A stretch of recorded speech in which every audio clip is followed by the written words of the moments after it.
I am very excited this evening to share with you a workshop, and then we're going to have a sale afterwards. And the workshop is going to be about how I generate reference images using AI, so artificial intelligence. And I have a particular app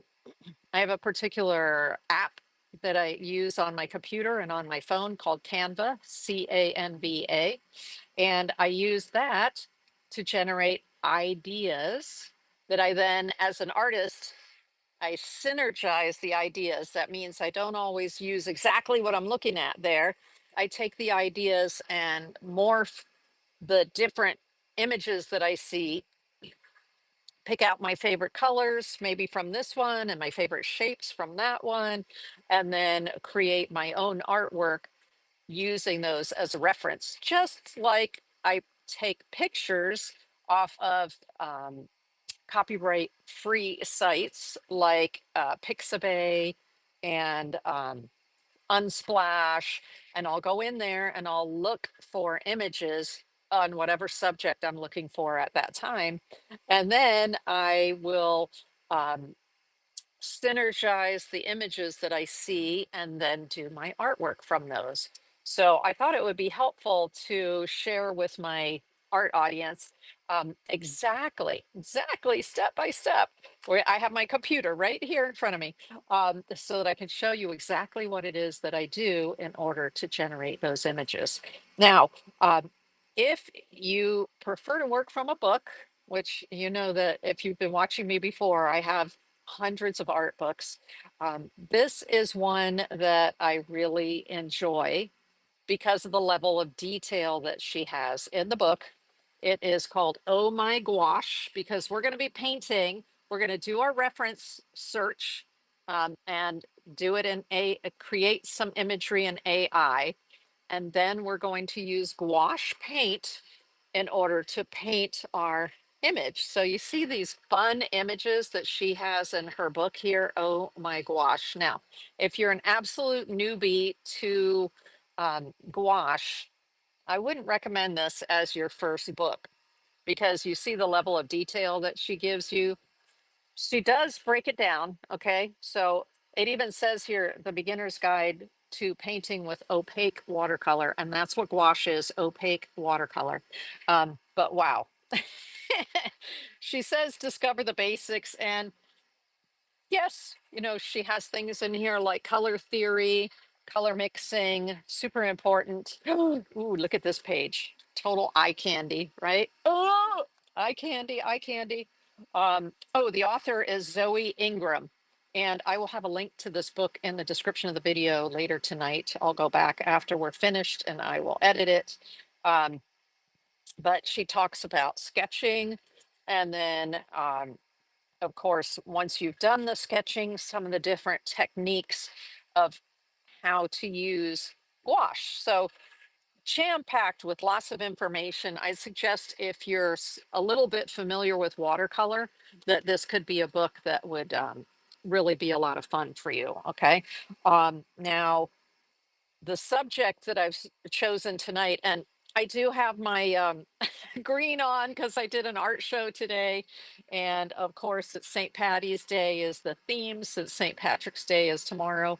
And so, excuse me.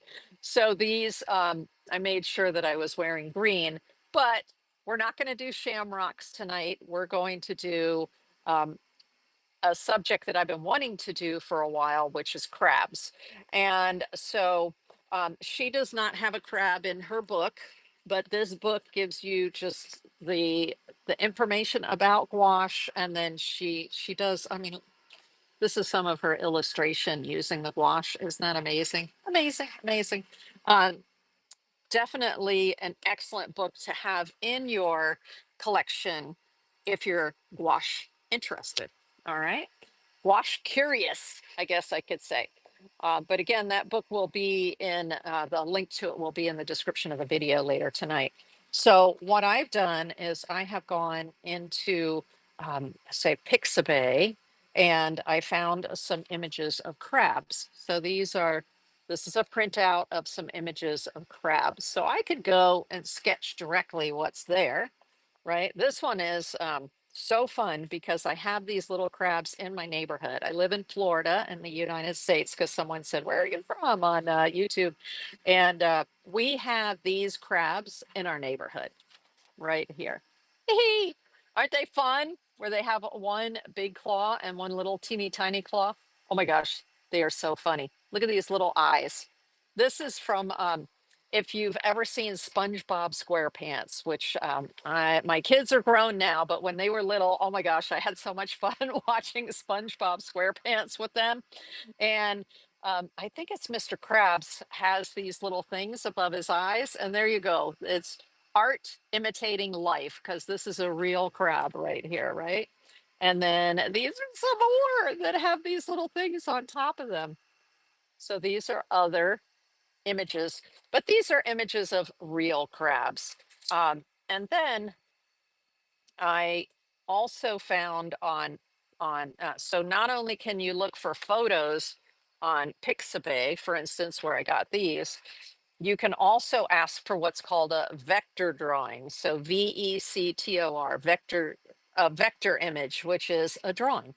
So for instance, here is one of those what are called fiddler crabs.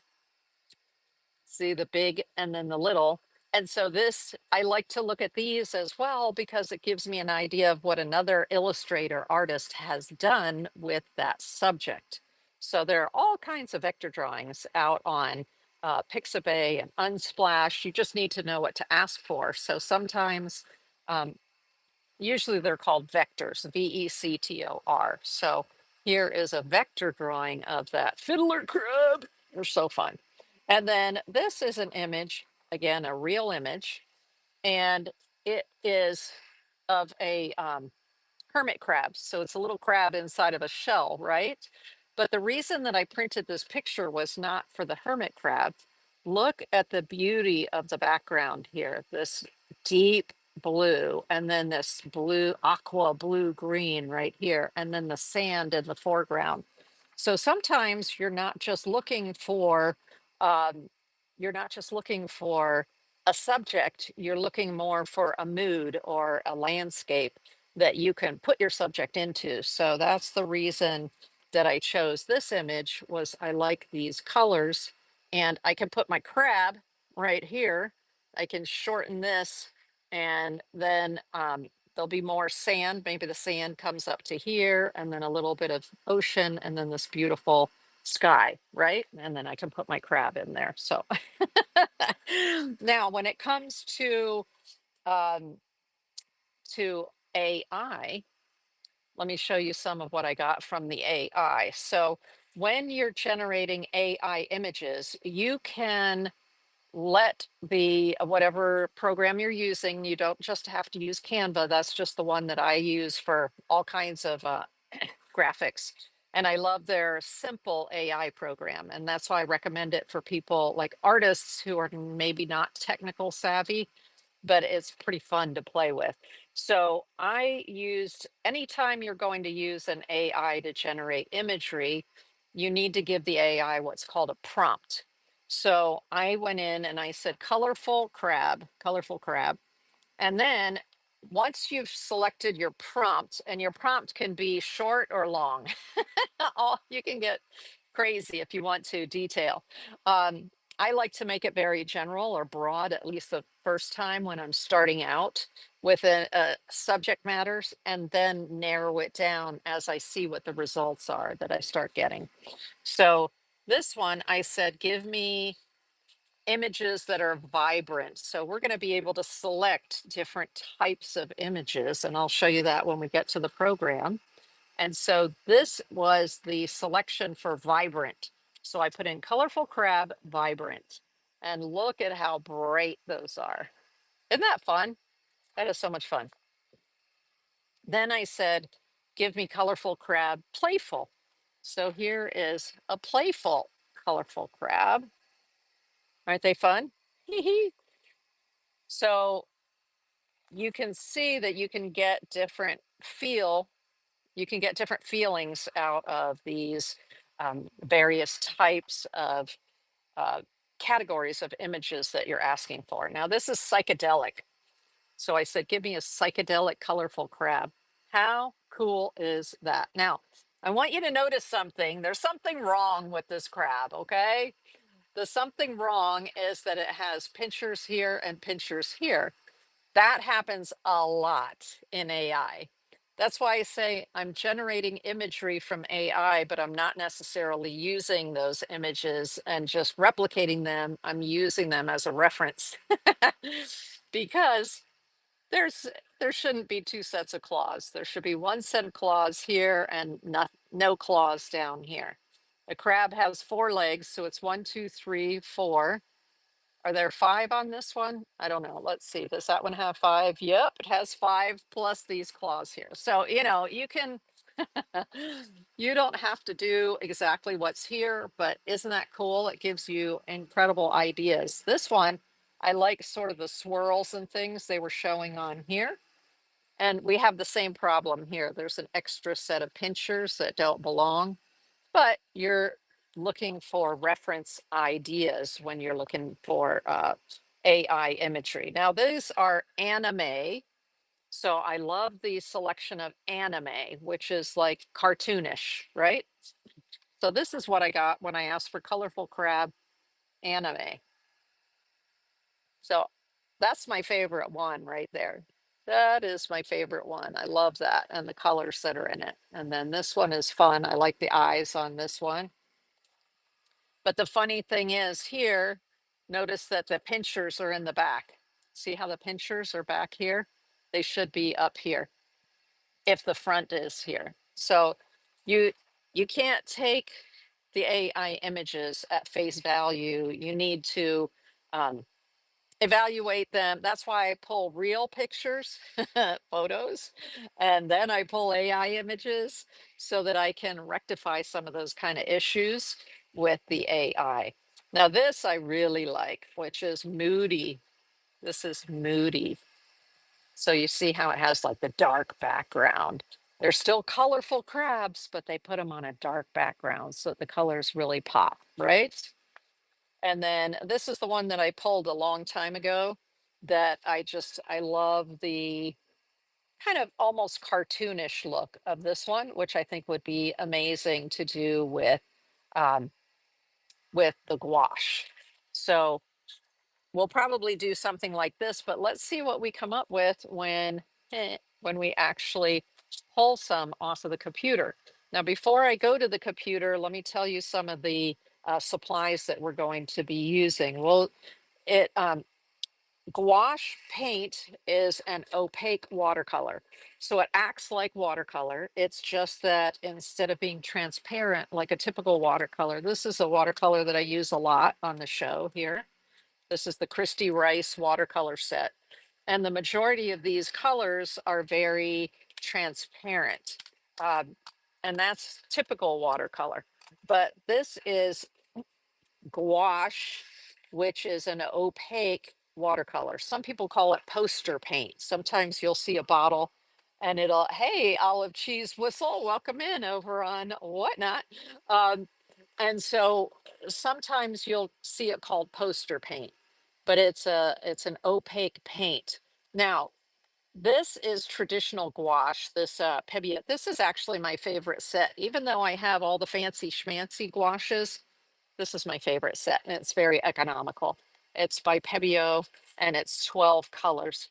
You can mix the colors so that you can get, if you wanted pink, there's a white in here and a red, a couple of reds, so you can make your own pink, for instance. One color that's not in this set that I like to have when I'm painting is burnt sienna. So this is what an individual tube looks like, and you can buy individual tubes of gouache. And there are, hey, thanks for the shares there, Olive Cheese Whistle.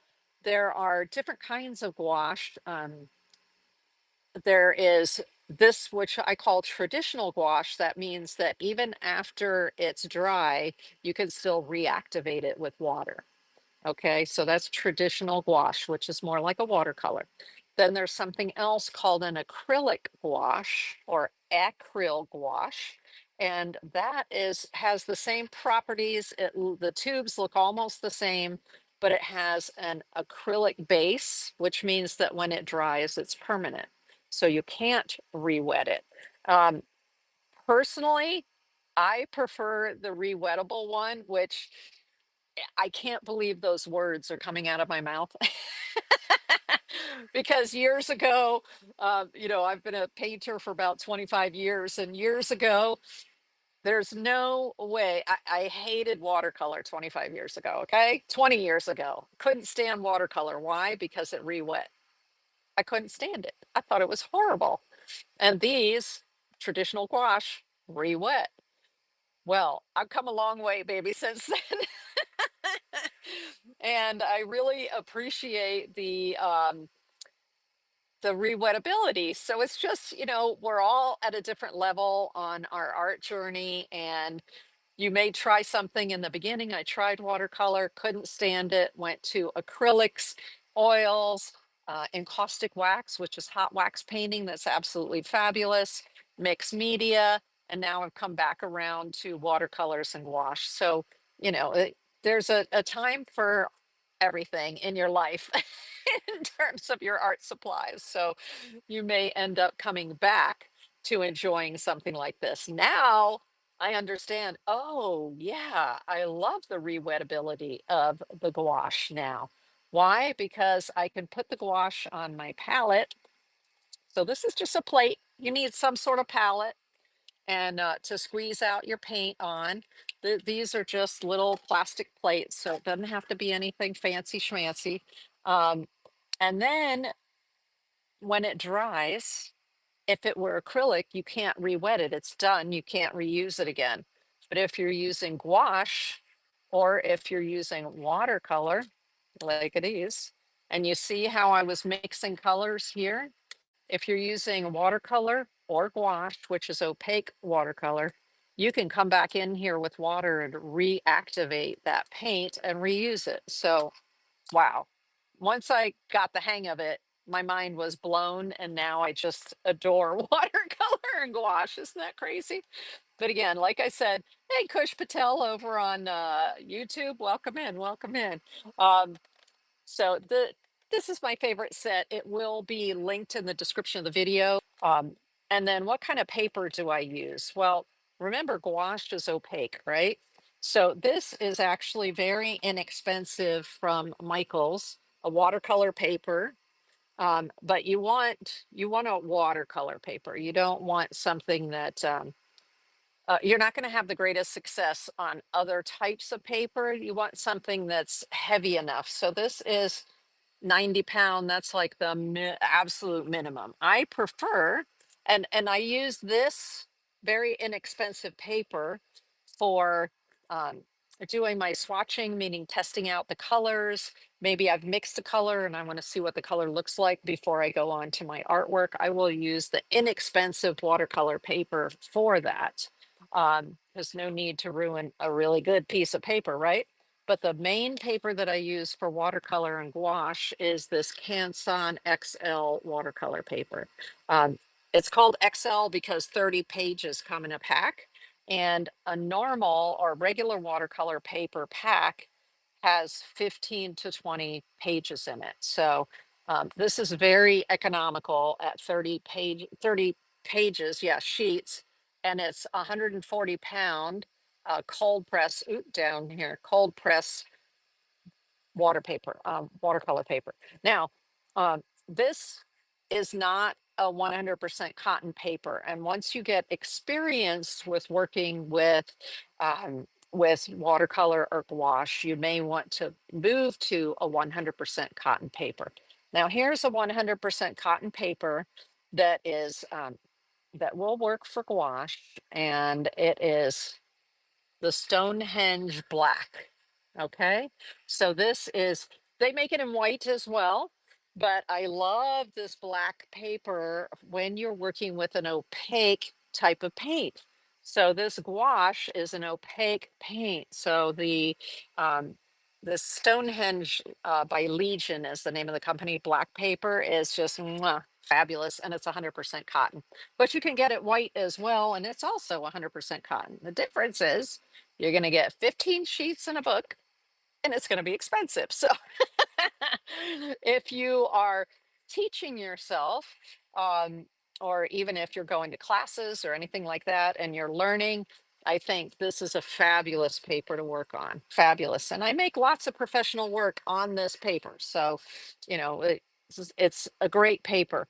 But if you do want to move up to the 100% cotton, which some people just feel they have um, better outcomes on the 100% cotton paper, then I highly recommend the Legion Stonehenge papers. Oh, they are just fabulous. Okay. So we're not going to work on the black paper tonight, but I want you to know that I do have a YouTube video that uses this black paper. And what I did was a review of this mini metallics. And so you'll see a video on my normal channel on YouTube with the mini metallics.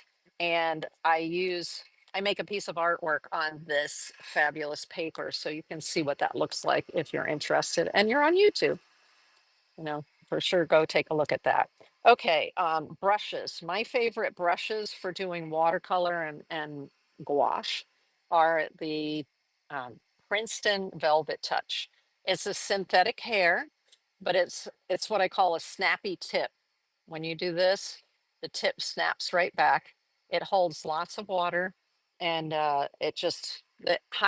call these high performance brushes. Now, um, Princeton calls these mixed media brushes. So you absolutely can also use them for acrylics, and you can use them for oil paints as well.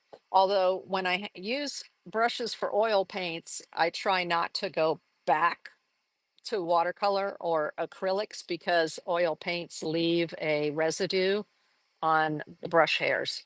Um, synthetic brush hairs often are made with a little capillary. That's a little hole in the middle of the hair fiber. And that's how they can hold so much water, okay, or hold so much paint, is because of that little capillary hole in the middle of the hair. And if you've used it with oil paint, it's very difficult to get the oil out of those little capillary holes in the middle of the hairs of your brush, which is why I don't recommend, if you've used them for oil, which they'll work perfectly well with oil, that I don't recommend that you go back to acrylics or watercolors. I have separate sets of brushes for oil paints than I do for watercolors and acrylics, which are both water media, right? And oil is an oil media. Um, but I use several. These are my favorite three right here of the Princeton. And so if you watch my shows, you see me use these a lot. But those are the brushes we're going to be using tonight. And then we'll be sketching out the crab once we've kind of gotten an idea of which crab we want to do. So I'll just be using a pencil like this Black Wing or this Forever pencil, something like that. If you have any pencil, we're just going to sketch it out before we start painting it with the gouache. Okay. So let me just move these things. Oh, and if you're going to want to have some water. Usually I have 2 waters on hand. Now with gouache, because it's opaque, you go through water a lot faster. So I actually have 3 waters in front of me. I love this little holder from Faber-Castell because it has the tulip shape around the top and it holds your brushes while you're working. Fabulous. So I always have that as this as a link at the end of my videos because I I love it in my studio.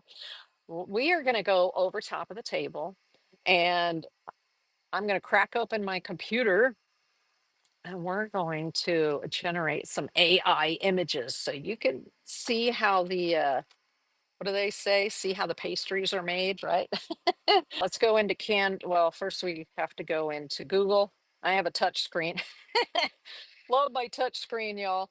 Um, okay, so let's maximize that. Can you all see that? And I appreciate everybody who's joining me both on YouTube and over on Whatnot. If you're on YouTube, please give me a like if you don't mind. It helps the algorithm, helps people to find me, right? Okay, there we go. Google, we are up. I can go up just a little bit more. Lovely. And what I'm going to do on Google is I'm going to go to canva.com. So it's canva.com. Oops. Would help if I spelled it right. And let me see, once it comes up, I'll see if I can bring you in a little bit closer or not. I'm watching my YouTube here to see exactly what y'all are seeing. Okay, so that is my Canva app. Let me see if I can bring it just a little bit closer for you. Hold on. Just a little tiny bit there. Okay. I brought it in just a little bit. All right. So once you're in Canva, if you want to generate AI images, the first thing that you have to do is you have to create a, oh, and by the way, you can get Canva for free. Um, and it just limits, if you're using the free version, it limits the number of AI images that you can generate. I have a subscription, and so I can generate 500, not just generate, but save. I can save 500 AI images a month with just a, a basic business account on Canva. And I'm not an affiliate. I love using it. Okay, so you can see some of my designs down here.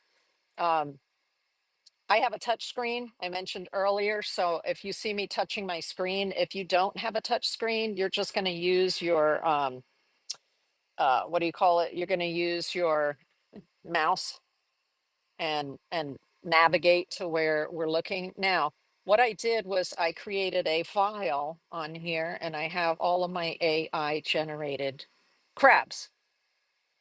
So the psychedelic crabs, the bright crabs, the anime crabs. So you can see them right here in a file.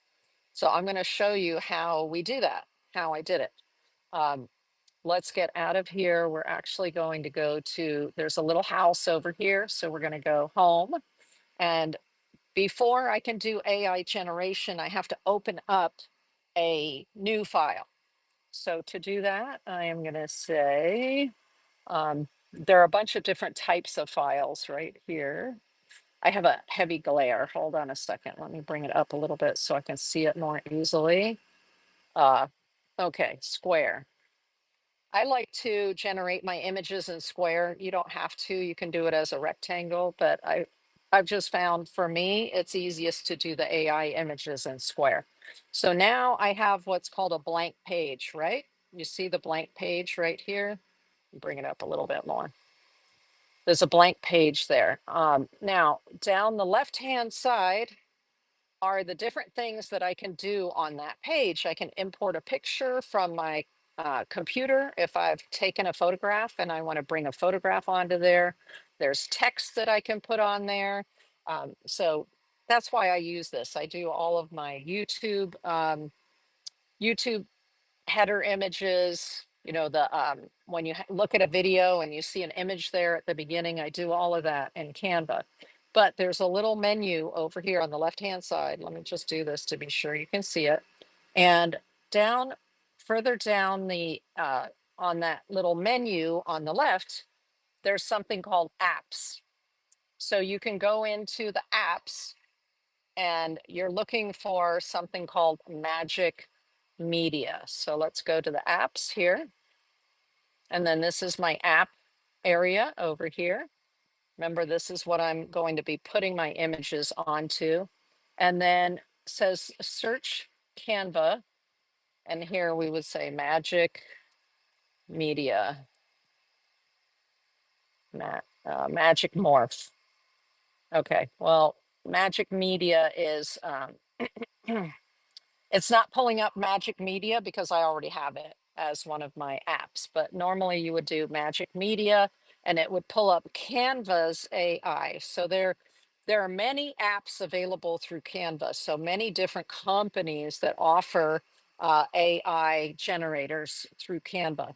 You just have to read the information about each one of them in terms of what you're allowed to do with those AI images. Because if you generate an AI image, you have to be responsible. You're then responsible for what you do with that image. And you want to stay within the terms of Canva and the terms of the people that have created the app within Canva. Okay. So I'm actually using Canva's AI generator called Magic Media, and it didn't pull it up for me because I already have it on my menu on the left. Once you've used it once, it will put it on your menu on the left-hand side. So I'm going to click Magic Media right now. There we go. Now, I'm going to bring it down a little closer for you. So maybe you can see it a little bit easier. There we go. So I'm going to move this over a little bit like that. We'll see. Oh, yes. Yay. Now you can see the Magic Media area and you can see where I'm going to put the image. So in the Magic Media area, there's images, graphics, and videos. So you can generate different types of images with their AI program. What I'm going to do is I'm going to just stick with images. So there's a block here. It says describe what you'd like to create. So in that area, I put colorful crab. Okay.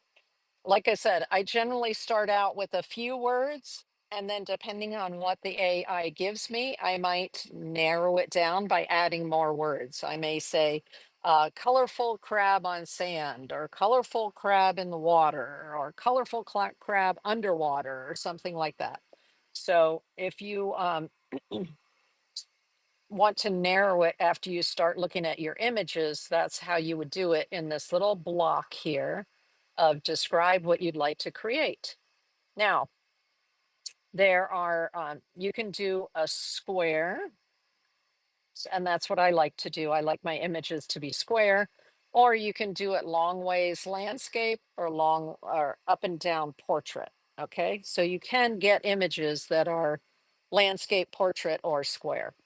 And this is where I did it, the layouts down at the bottom. Underneath where I put colorful crab down here, it says square. So that's where I can select what format I want. Then there's the most important option says, no, I don't want inspire me. Sorry. Sorry. Let me go colorful crab. Okay. Here it says styles. So when I click on styles, that's where the magic is. The styles are where the magic is, because the styles are what I was showing you here earlier when we talked about, is it vibrant? Is it moody? Is it playful? Is it psychedelic? So those are the styles.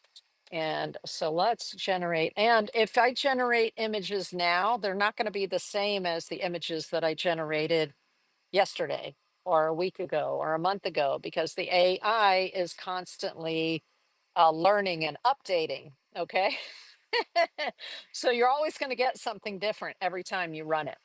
So the styles are photography styles. So something that looks like film, a photo, something that has a high flash, meaning very bright, a lot of contrast. Um, Long exposure, minimalist, moody. Remember that moody that I showed you before of the crabs? I used the moody style. Then there's neon, soft focus, vibrant. Remember I used vibrant. We're going to do this in just a second, but I wanted to show you what some of the different styles are. Digital art, anime, dreamy. Do you want something that looks 3D? concept art, gradient. So they're all psychedelic. That's one of my favorites is the psychedelic. And then there's retro wave. And then down here, fine art, you can have an image that looks like a watercolor or a color pencil drawing or an oil painting or stained glass. So you can get ideas for, let's do a crab, colorful crab in stained glass as the style. Okay. So I just selected that colorful crab, stained glass square. And now there's a little button here. It says generate images. And down here, right underneath where it says generate images, it says use one of 482 credits. So remember I said, because I pay for a pro version, I get 500 credits.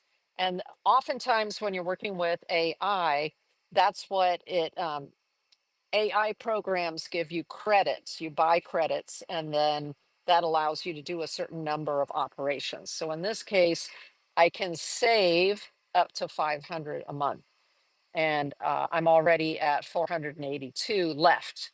So let's click this button, generate images. And over here, it's going to generate, oh, it's so exciting. It's going to generate my images. And it gives you what are called thumbnails. So I have 4 thumbnails here, and I'm going to bring it more toward the center and up so you can see. Can you see that better? The 4 images. I'm waiting for YouTube to catch up. Okay. So that is the 4 images, and they are crabs, colorful crabs, stained glass effect. Isn't that cool? Now, you may say, I don't like any of those. If you don't like any of those, it gives you 4. If you don't like any of them, you can say generate again. If you like one of them, let's say that I go, oh man, I really like this one right here. If I click on it, come on, it puts it over here on my canvas. Okay. So now it's on my canvas. It's small. There are little marks on the edges. I can pull it. Oops, actually, it's on there twice. Let me get rid of one of them. Okay. I just tapped it and it gave me little bars on the sides so I can bring it up like this. And now I'm snapping it into place on the square like this. And isn't that pretty? Oh my gosh, it's so pretty. That is a crab with a stained glass feel to it. Now, again, the legs aren't correct exactly. There's a half of a claw down here. I'm going to bring it up closer so you can see. Can you see that? Where it doesn't quite look right, but it's close. It's very close. So the concept is what I'm looking for. I think the concept is fabulous. I love that. You know, I've never tried the stained glass feel style. Isn't that cool? So now, if let's say I want to save another one, normally I'll sit here for maybe a half an hour, 45 minutes, and I'll just try a bunch of different styles and I'll put them all into one file. So what I'm going to do is underneath this, I just pushed up a little bit. There's a little button here with a plus that says add page. Let me bring it down just a little bit so you can see. Boop. Anyway, it says add page. Come on. Boop.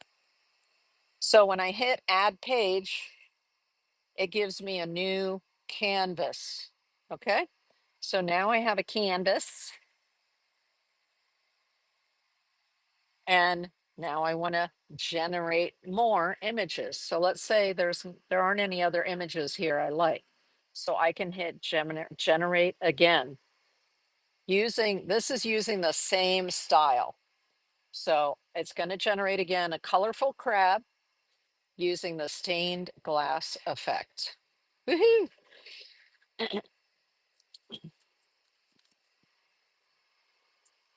And now I have another 4.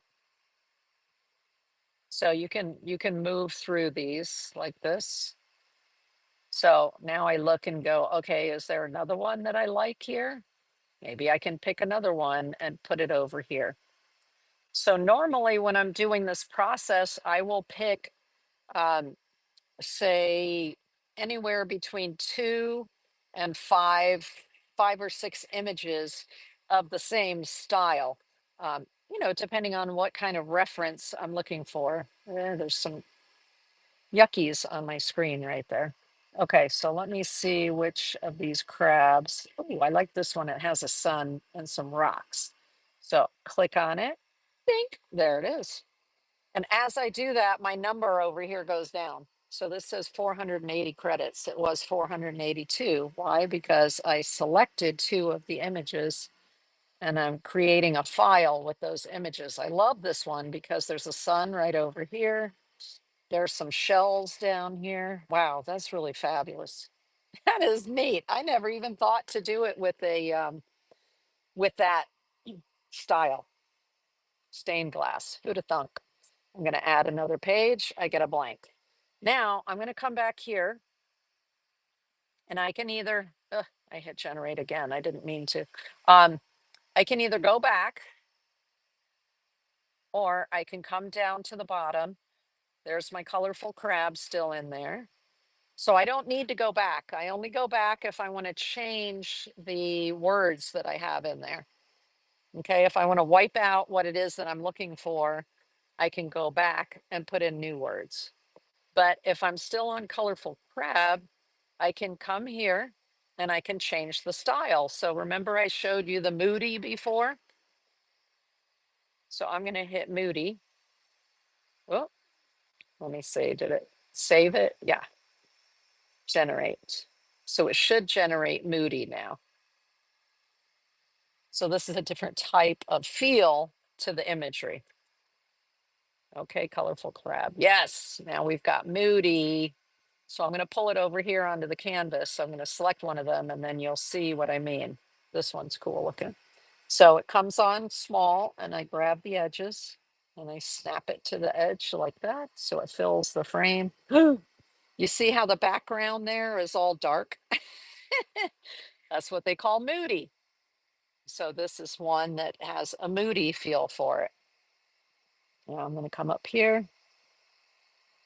Let's add a page. There we go.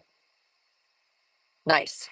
And so what I'm doing is I'm creating a file. The nice thing about Canva that I like, well, I like many things, but in particular right here, what I like is that you do not have to save it. As you're putting items into this file, it's automatically saving them for you. So if you get a phone call or you go do something else and you come back, even if your screen is no longer in Canva, you can still go back to what you saved. Isn't that lovely? Okay, so we're going to come down here and instead of moody, we're going to try a different style. Let me try the neon, neon, and generate. Okay, but we've only done 3, so I've only used 3 credits, meaning I've moved them into my canvas here, into saving my file. Ooh, neon, huh? Neon. Okay, now I'm looking at these and I'm like, I'm not really thrilled with all of them. So I'm going to say generate again. It may be that you don't like neon. Okay. It may be that that particular style doesn't fit with your subject, which is fine, right? You could just go use a different subject. Whoa, some of these are quite bright. Okay, so I'm going to take one of these and copy it over and make it big. Oh, cool. It put like purple in the background. Wild. Oops. Okay, there you go.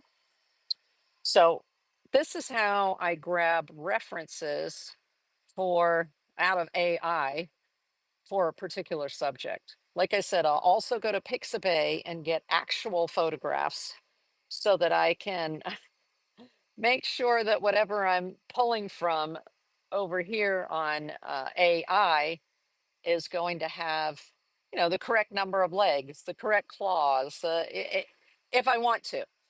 I mean, I may just want to do something like totally way out. Okay, let's do a 3D. So I'm going to say 3D for a style. and I'm going to pick another style. Now, if I find another style I like and I haven't opened another pane, another canvas over here, it's going to lay it right on top of this one. So that happens sometimes. Then I just go, darn it. I add a page, I come back here, I grab the one that's on this one and I drag it down to this canvas. Okay, so you can click and drag them around to your different canvases. Wow, these are crazy looking. Not so. Again, they're putting claws in the front and claws in the back. Let me show you this one. Yep.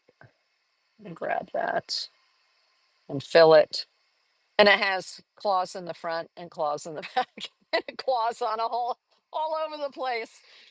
But the structure, let me bring it up closer for you. The structure of it is cool.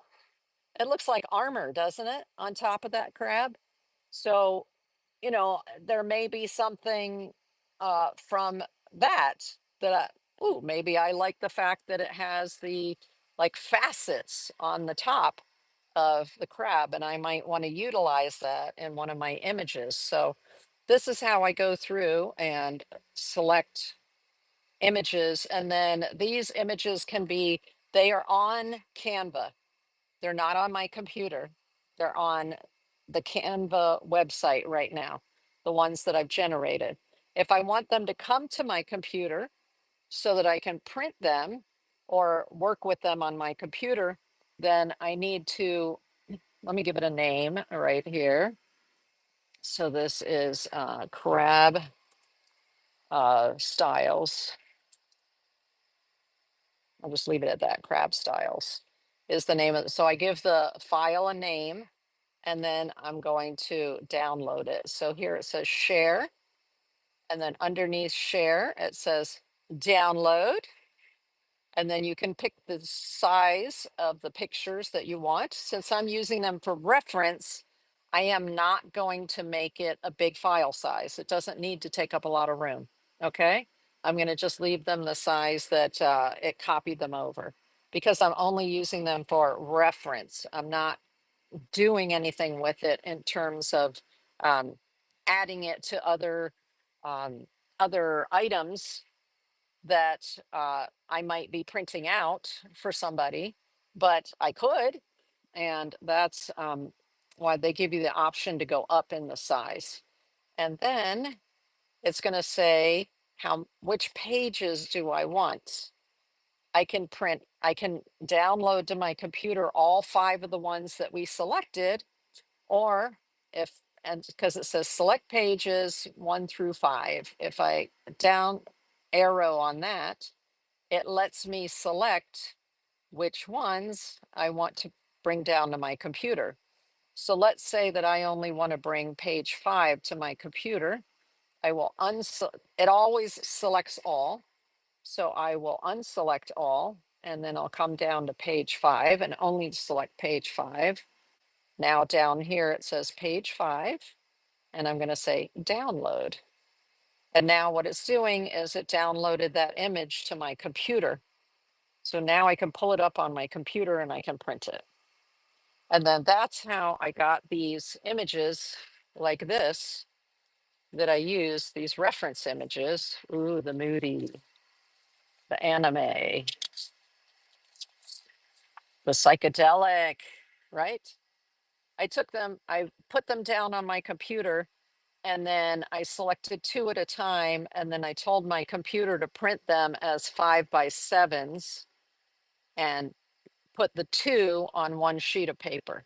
So that's how I got the 2 of them on there. Otherwise, it prints it as 1 sheet of paper like this. Okay. Um, oop, I'm just looking here to see what else. Now, that's if I want to take one image, download it, and then it's ready for me on my computer. If I go here, it's going to bring it up on my computer here, and I can print it from here. Let me go ahead and print that. Dook. And whoa, I don't quite want it to be like that.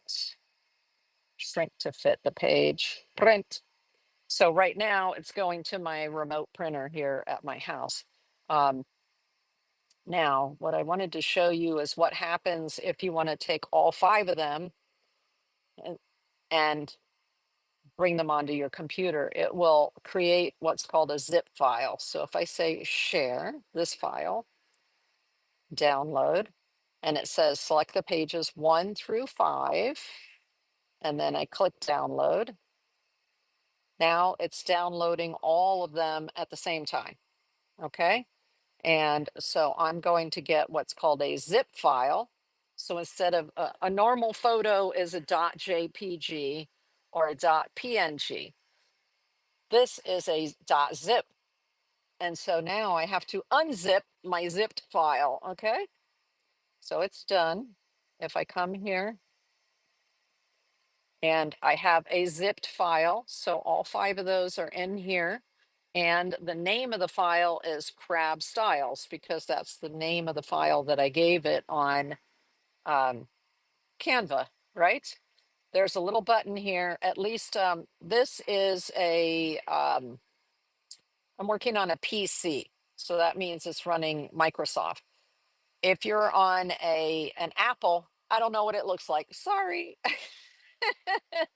But here on a PC, it says extract all. When I'm viewing the files, it gives me the option to extract them all.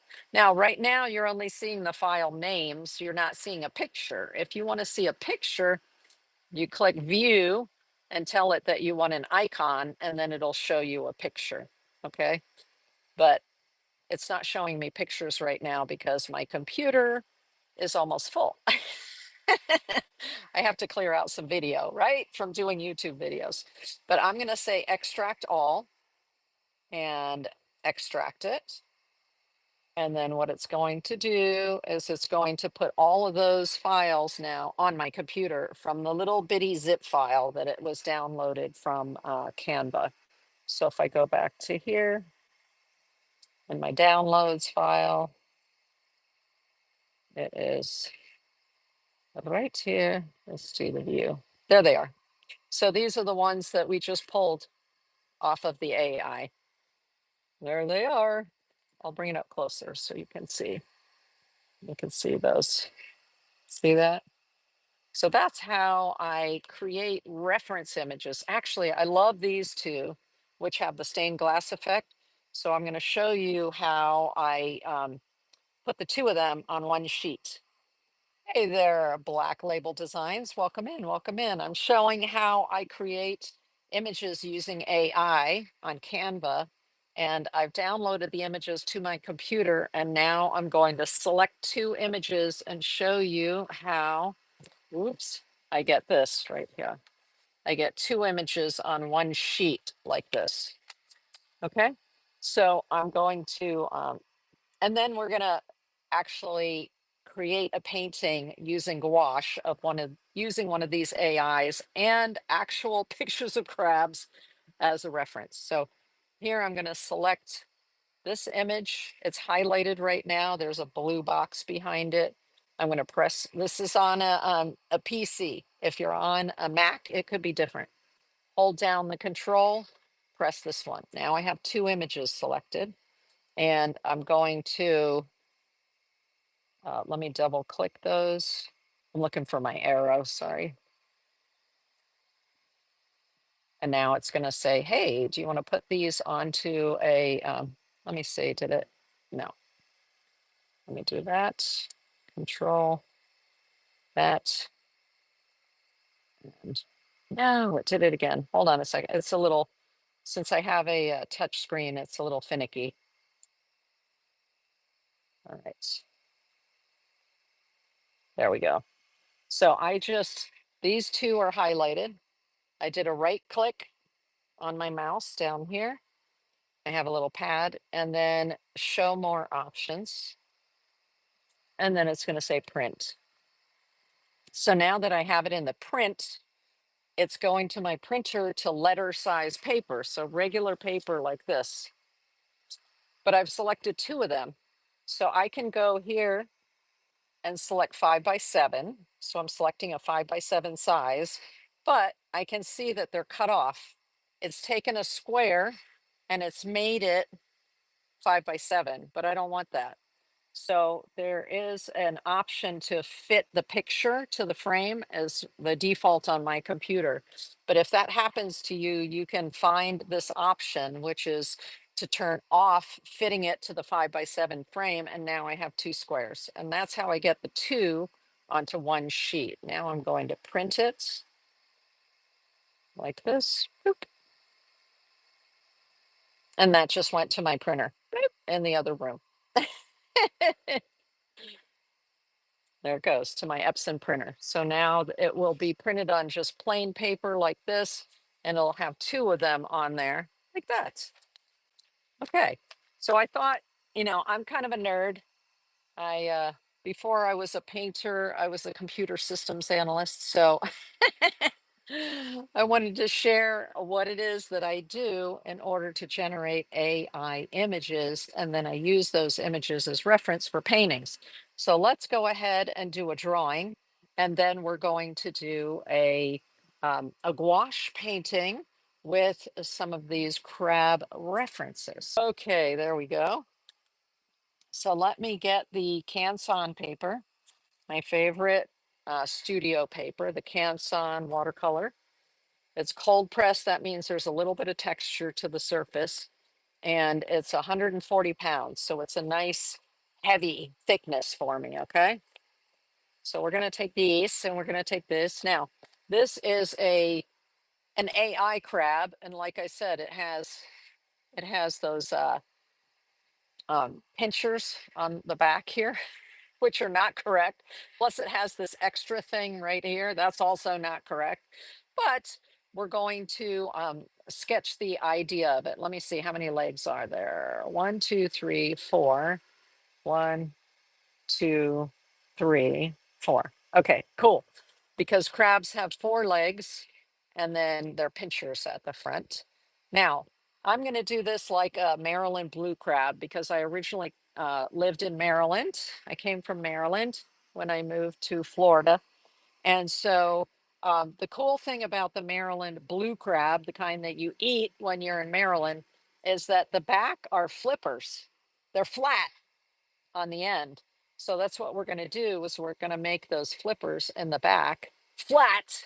And I'm just looking to see if there's anything else and I'm thinking the eyes.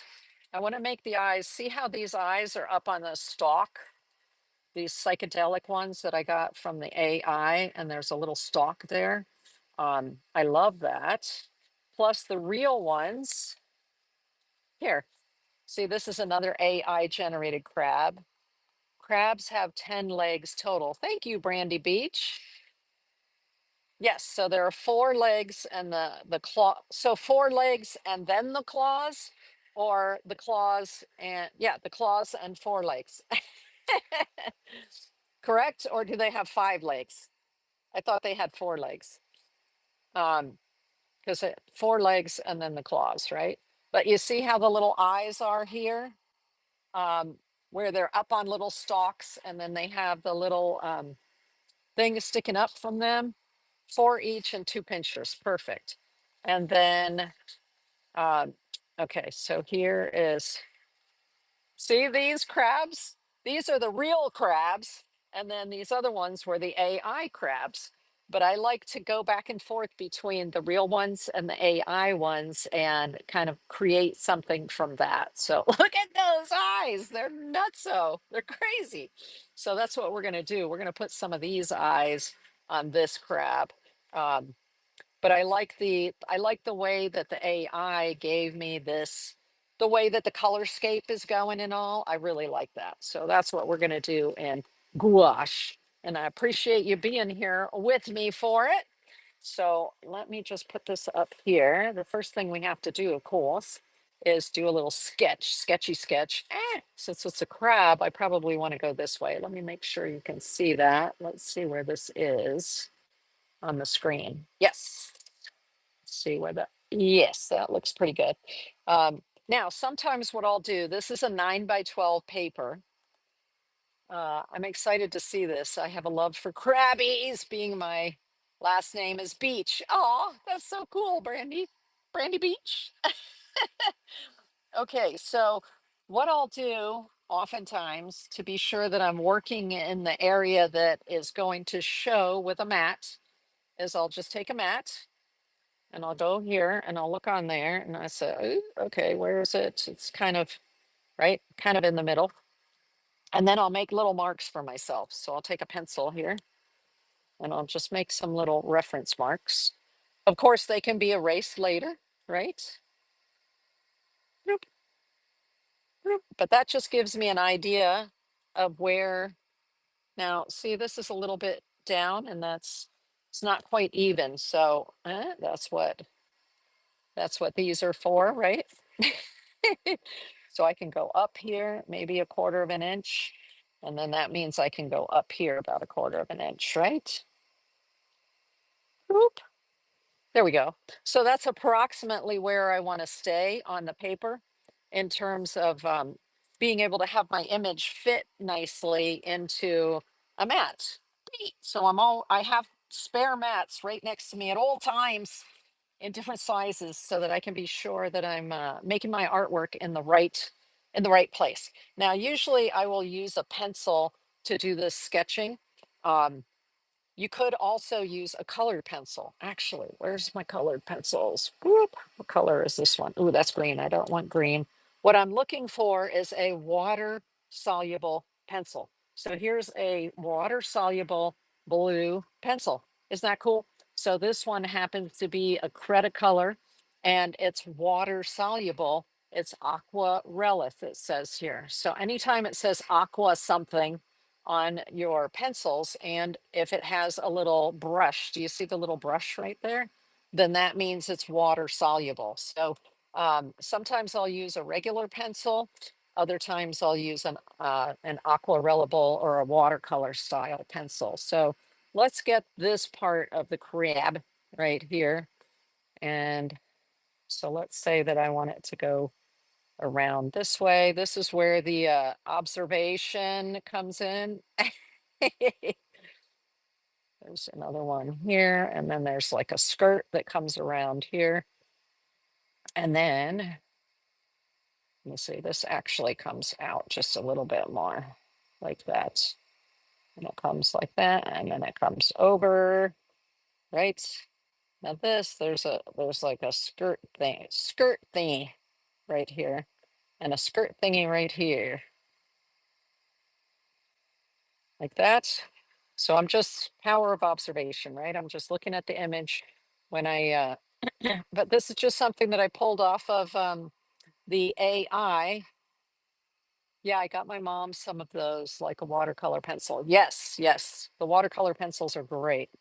Aquarellable, they're usually called. Okay, so this gives me a basic idea of the back of the. Now, the nice thing about an aquarellable pencil like this is that um, it is water soluble, but it's still at this point a pencil. So if I need to erase some of it, I can. So super duper easy. Actually, I want it to go a little bit, I want it to be a little bit deeper. So, and because it's blue and we're going to be putting blue over top of it, it doesn't matter, does it? Because I went a little bit shallow here. So I need to bring it around a little bit more like that. I'm not worried too much about the lines because I'm going over it with an opaque watercolor, right? Because gouache is an opaque watercolor. Okay, and then this, I'm gonna go around just a little bit more with it like that. Now, I'm gonna make the lines darker so that you can see them. Because sometimes when you're, like normally when I'm drawing for a piece of art, I don't do it quite as, I do it lightly. Okay, but I'm gonna do it darker so that you can see it, okay? Bloop. There we go. Look at that. And then this comes around. And you know what? It's just art. We're having fun. So it doesn't have to be perfect. All right. Don't stress. Do not stress yourself. Oh, okay. And then there's something that this is like their mandible here, right?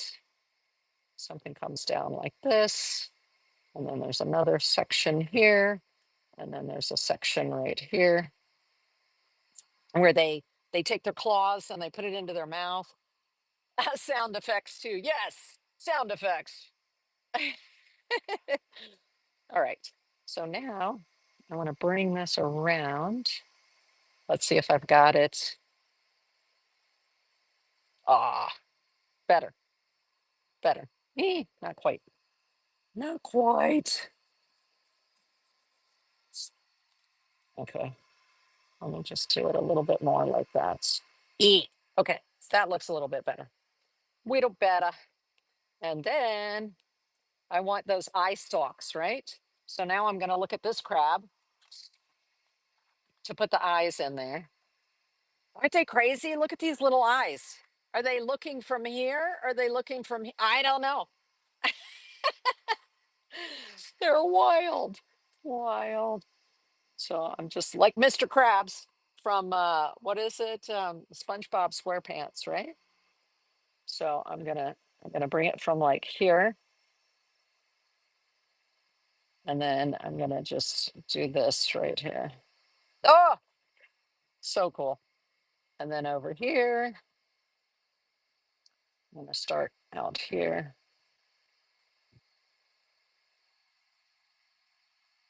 like that.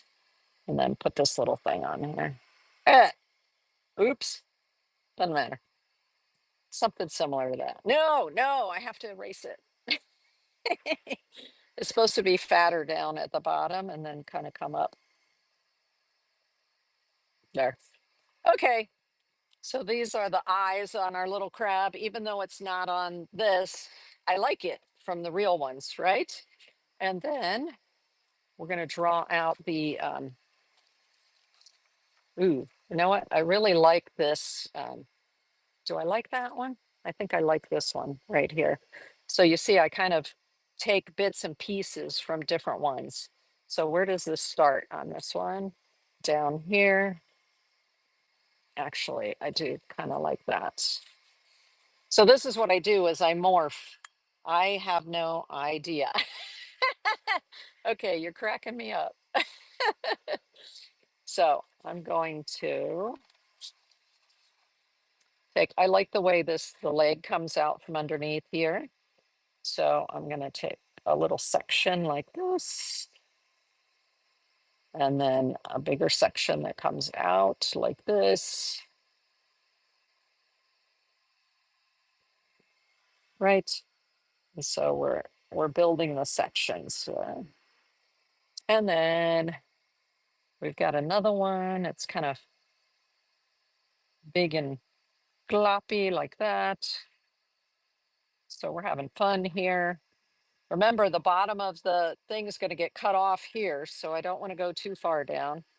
And then it looks like this one comes down like this, and then over, and then down, and then up, and then here. So this needs to come down just a little further, right? And then this one is coming around like this. There we go. Now I'm pushing the edge right here, but don't worry, because the nice thing is you can still, with your mat, you can still move it around, right? I have room here and here. I'm not locked in. So if I decided I wanted to bring it down just a little bit more to get that on there, or I could change where it's located, right? Um, let's say that I want it to come out this way a little bit more.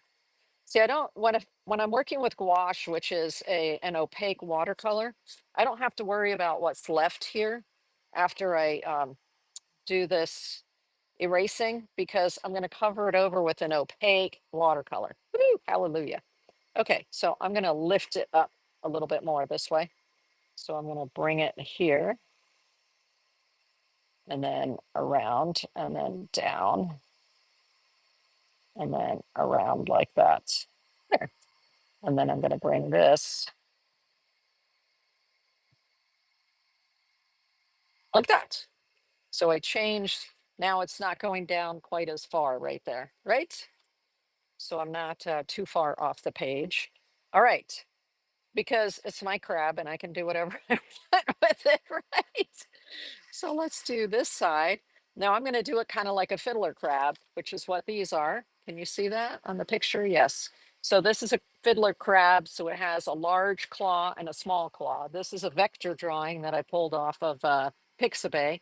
And you see how they have a little claw there and a big old claw right here. So this is my big old claw. I'm going to make a smaller claw over here. So I'm essentially going to do the same thing is kind of go like this and here, and then and to come out here like this.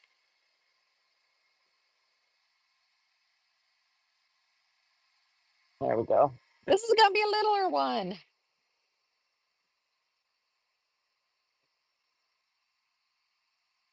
I'm going to bring it down this way. And then we'll have a little claw. A little claw.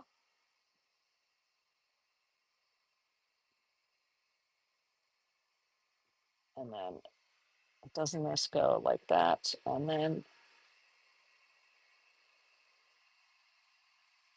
a little. There we go. So little claw here, big claw here, right? Now, we don't need to spend as much time on the legs. The legs can be much more simple, but we've got 4 legs. So let's bring one out here. We've got one coming out here like that. And then another section like this. And then a little bit like that. And then now, do y'all know whether I don't remember whether the blue crab has flippers on all of their feet or not.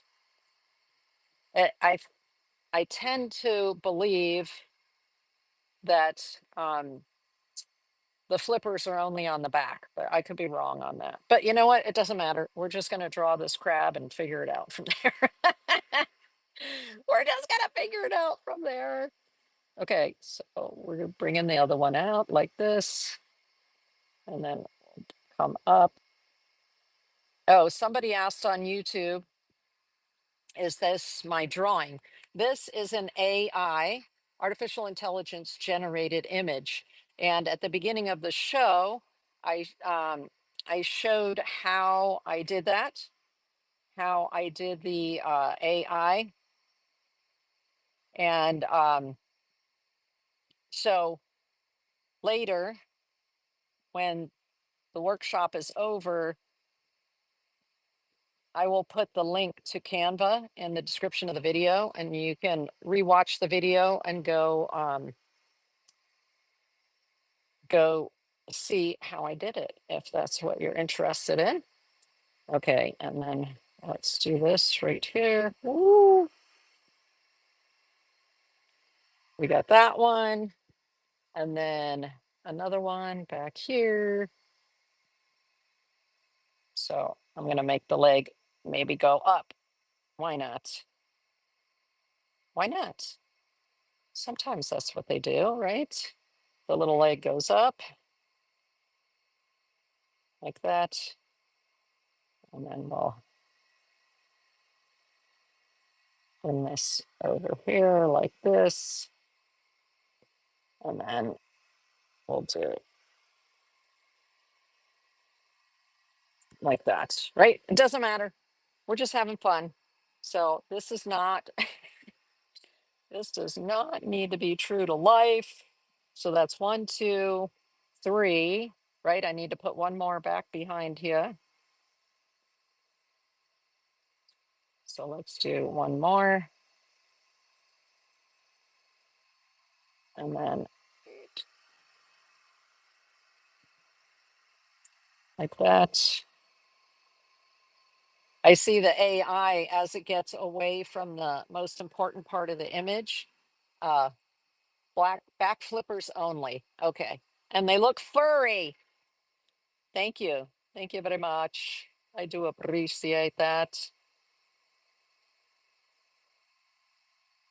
And then another little thing here. And then let's do good. So the next is going to be the back flippers there. So we've got 3 plus, let's put a back flipper in there. So we've got a leg coming back here. And then we're going to have a little section. We have these funny little sections. And then I'm going to put a flipper. I love their little flippers on the back. I think they're so cool. Hey, Salmon's Girl, welcome in over on Whatnot. Hello, hello. I showed at the beginning of the show how to generate an AI image. This is an AI image. I actually pulled out my computer, which I know is very nerdish, quite nerdish, but you know, I'm a nerd. What can I tell you? And so I actually showed on the computer how I generate AI images to use as reference. And then also these are off of Pixabay. So I'm using a combination of an AI image because Salmon's Girl AI images in general are not correct. So there's this extra thing coming off of here. That's not correct for a crab. There is another pincher in the back. That's not correct for a crab. So I use references of real crabs and then the coloration and the ideas from this crab in order to get my image.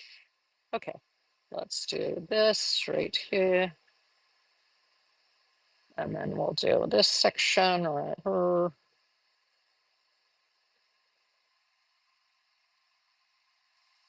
And we're using gouache tonight,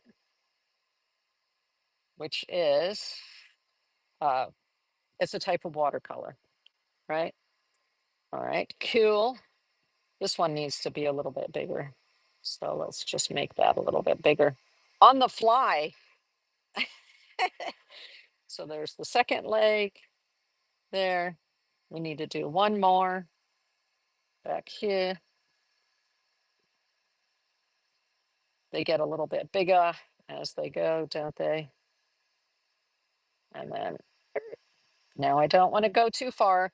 Remember, I put little registration marks here so I would know with my mat where to try to keep the picture in.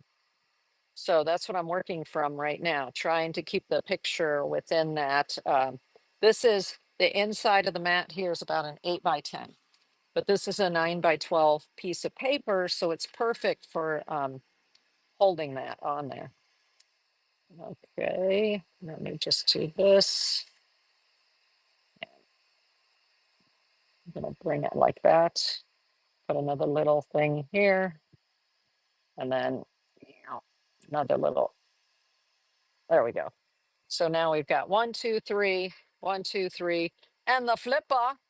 So let's add the flipper here. I'm using this back leg as kind of a reference here. So they have it coming off way over here, but I'm actually going to bring it off over here.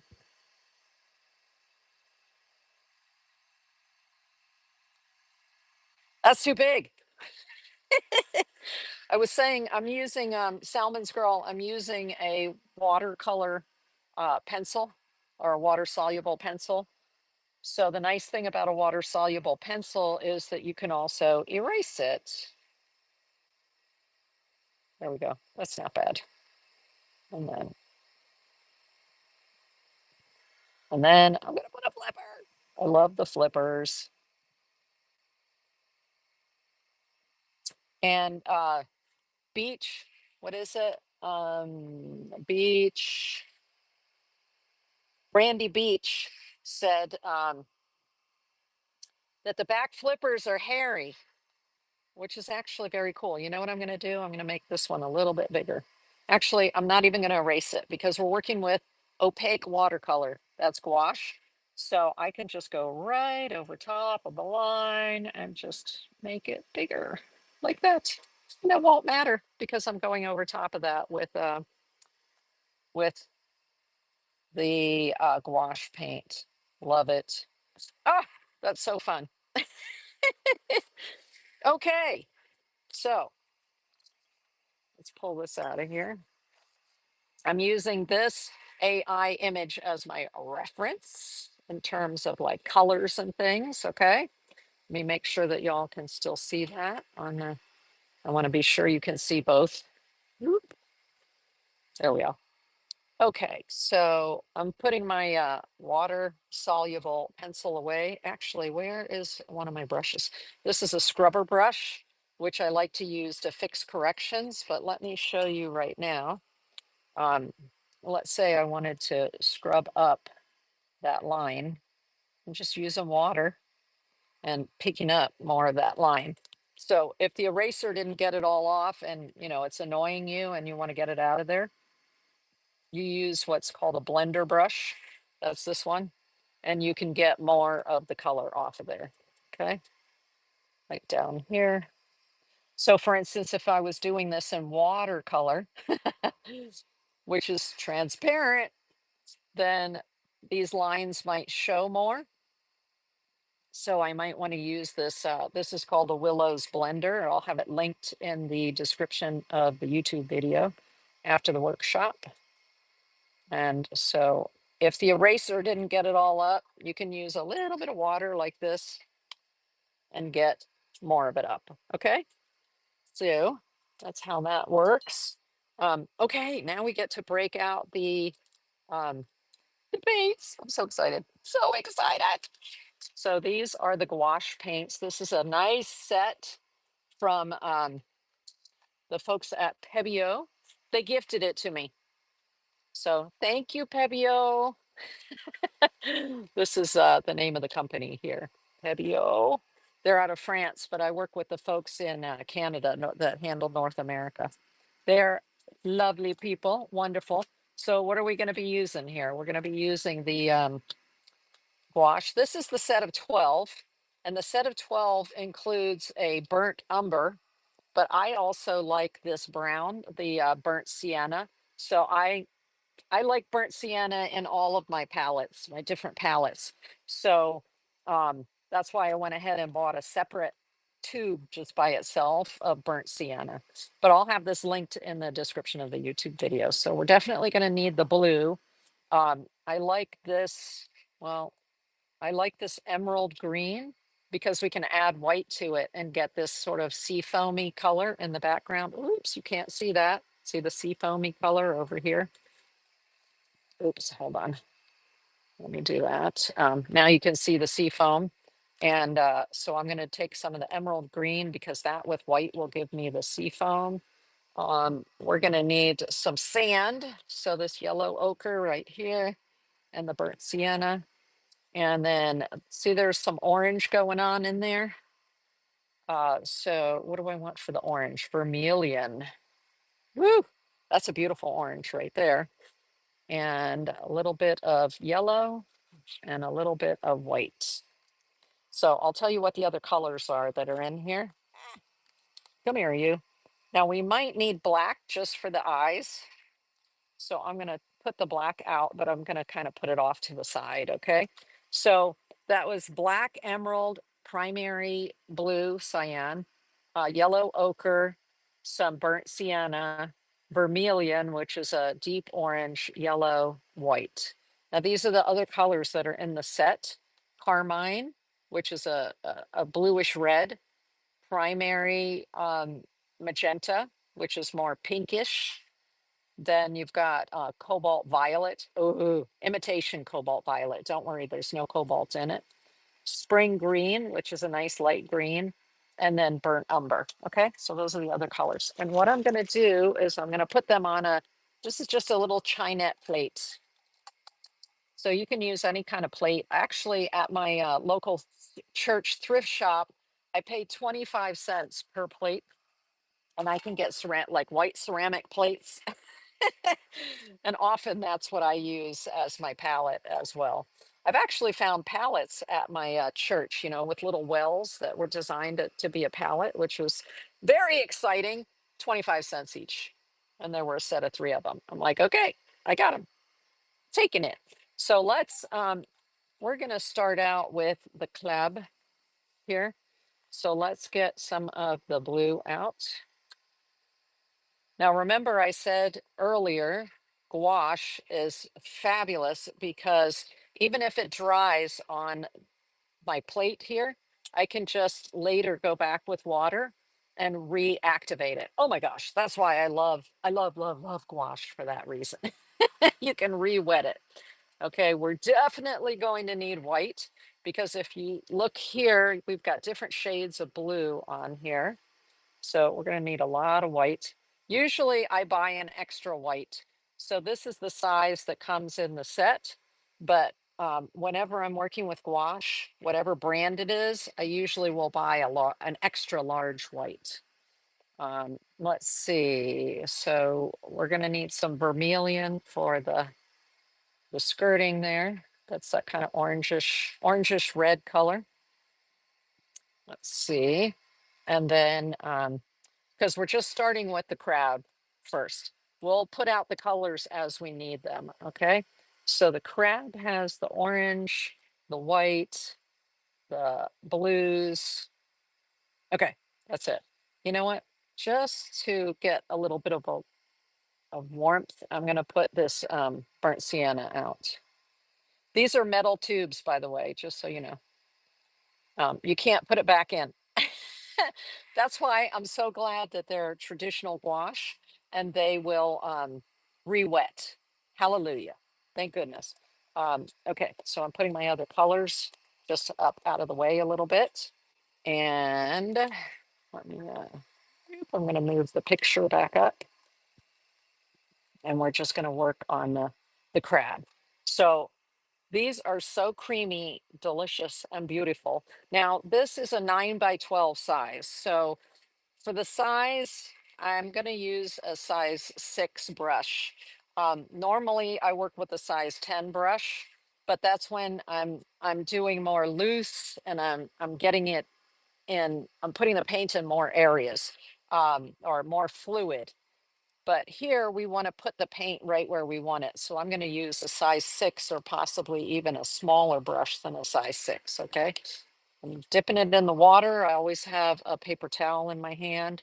Now, when these first come out of the tube, they're still a little bit too dry. All right. So this was my cheap watercolor paper from Michaels. So remember I said that I just used cheap watercolor paper in order to test out my colors. So my brush is too wet. I'm tapping off my brush. So if I take that and I pull some of this blue and I go on here, you see how there's all this feathering at the end? That's because it's too dry. You need to be sure that you're juicing up your colors. So I'm adding some water to it in order to juice the color up. I don't want it to be like a watercolor. Okay.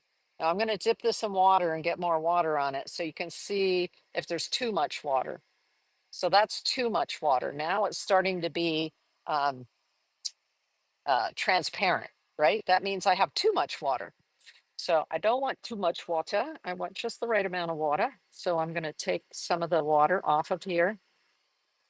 And this is the consistency. You want the consistency to be like cream so that when you put it on, it covers your surface, right? But you still have the opacity. Do you see that? Yeah. Okay, cool.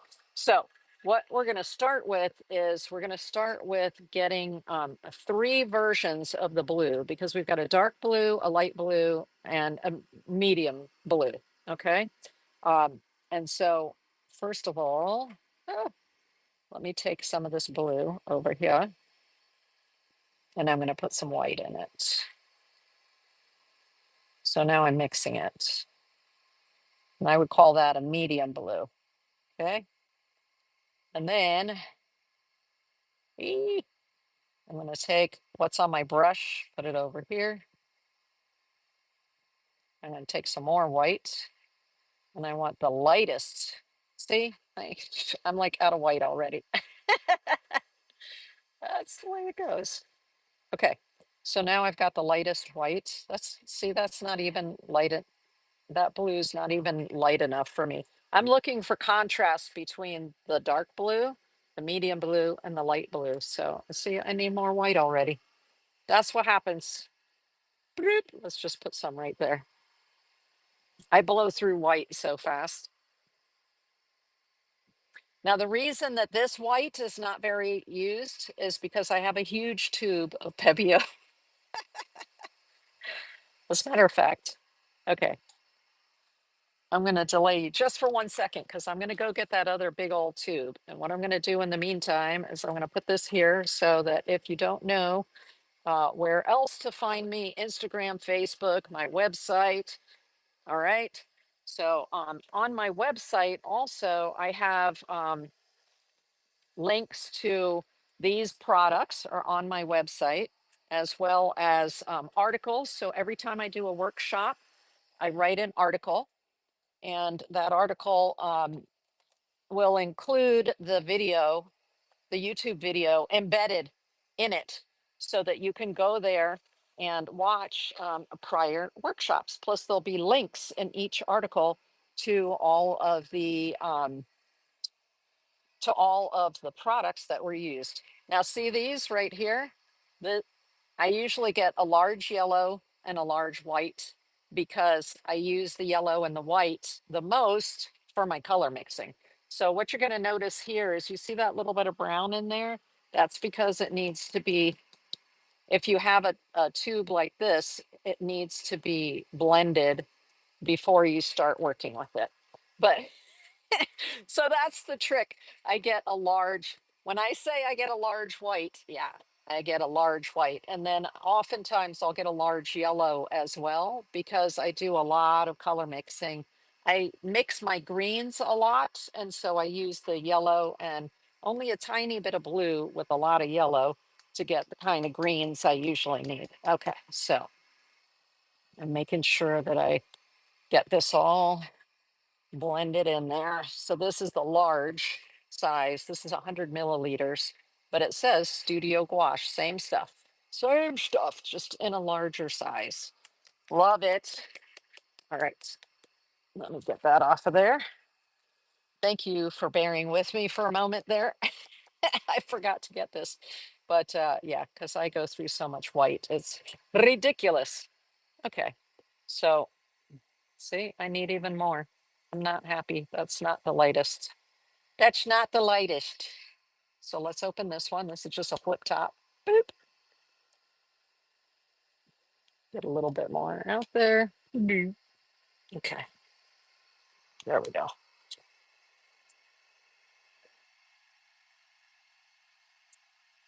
Nice. See, woo. This blue, okay, I'm gonna tell you a trick. This blue, the cyan blue from Pebeo, this blue is so powerful. This primary cyan, you only need a tiny bit of it with a lot of white. Tiny bit. Okay, so that's closer to the lightest that I want. All right. And it's nice and creamy. If it's not quite creamy enough, just dip your brush in water. And there we go. So it should flow right off your brush and be like heavy cream, like you would pour heavy cream out of a bottle. So see, it's a little bit, it's just still a little bit stiff. So we want to get it to the right consistency here. There we go. Nice. Ah, there's a lot on my brush, isn't there?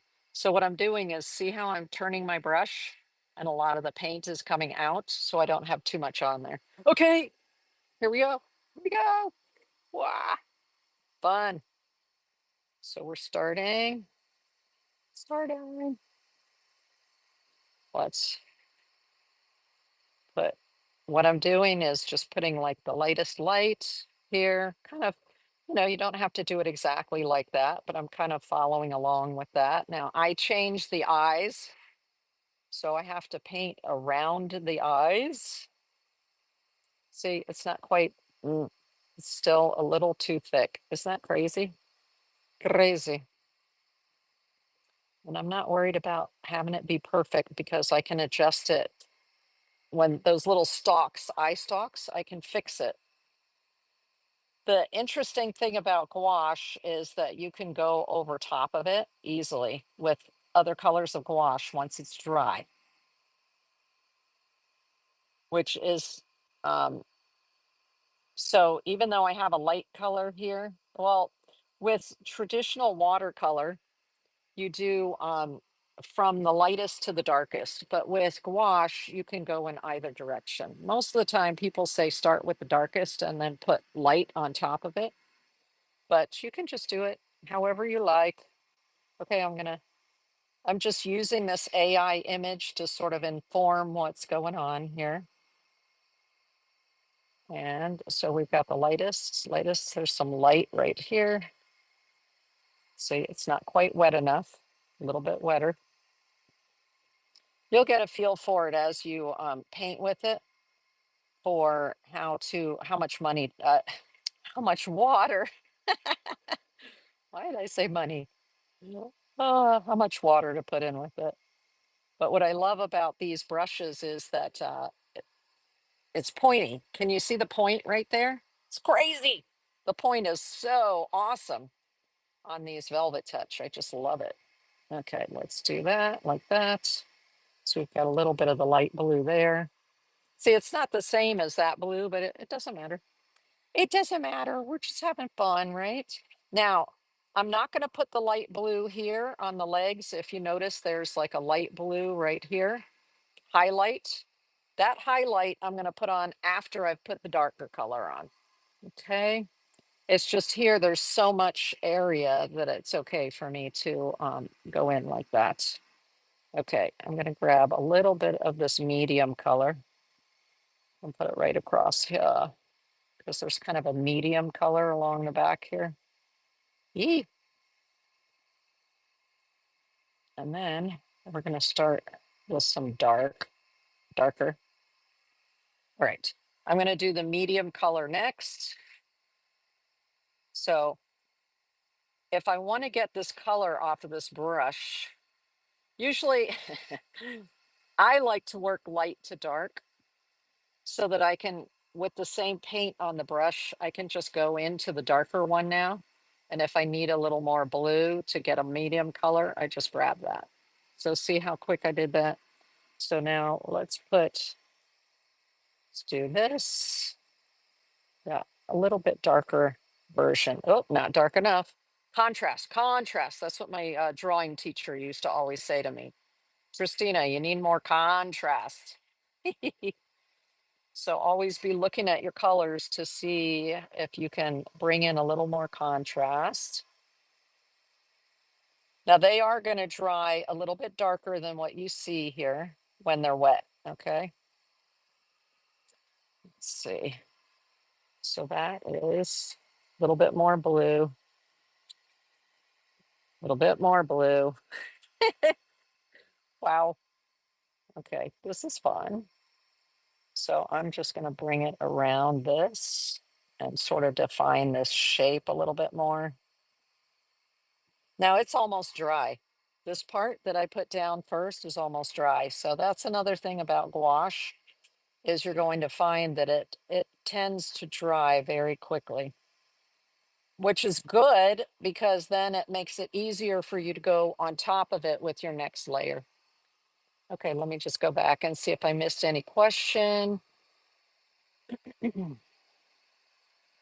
Let's see. Nope, I haven't missed any questions. Awesome. Now I can feel my brush getting dry. I'm starting to get like those little tails, those little wisps. So dip the brush and bring some more moisture in, okay? Because you want the color to just flow off the brush. Okay. Now there's going to be some dark here soon toward the middle. And a little bit more here. A little bit more of that middle blue. I'll bring it up to you in just a second so you can see what I mean about the difference between the light and the dark. Plus, if the light is already dry, then you can go over top of it with the dark and start to define those light edges. Okay, let's see where else. Some of this up here. Bring it down here. This where I'm leaving it white is where I'm going to be putting the darkest dark. Okay, so I'm going to do this like this, and I'm just using my AI image as a reference. Thank you, AI. Go. Yee. Let's see. I want to dip down just a little bit more. Dip down more. Okay. A little more water because it's not flowing. You can feel when it starts to get dry because it'll start drying right on the brush. And it's like, no, no, no, no. Don't do that. Okay. There we go. Oh, it's raining outside right now. So hopefully the internet stays up. I'm praying to the internet gods that the internet stays up here, which it may or may not. Okay, here we go.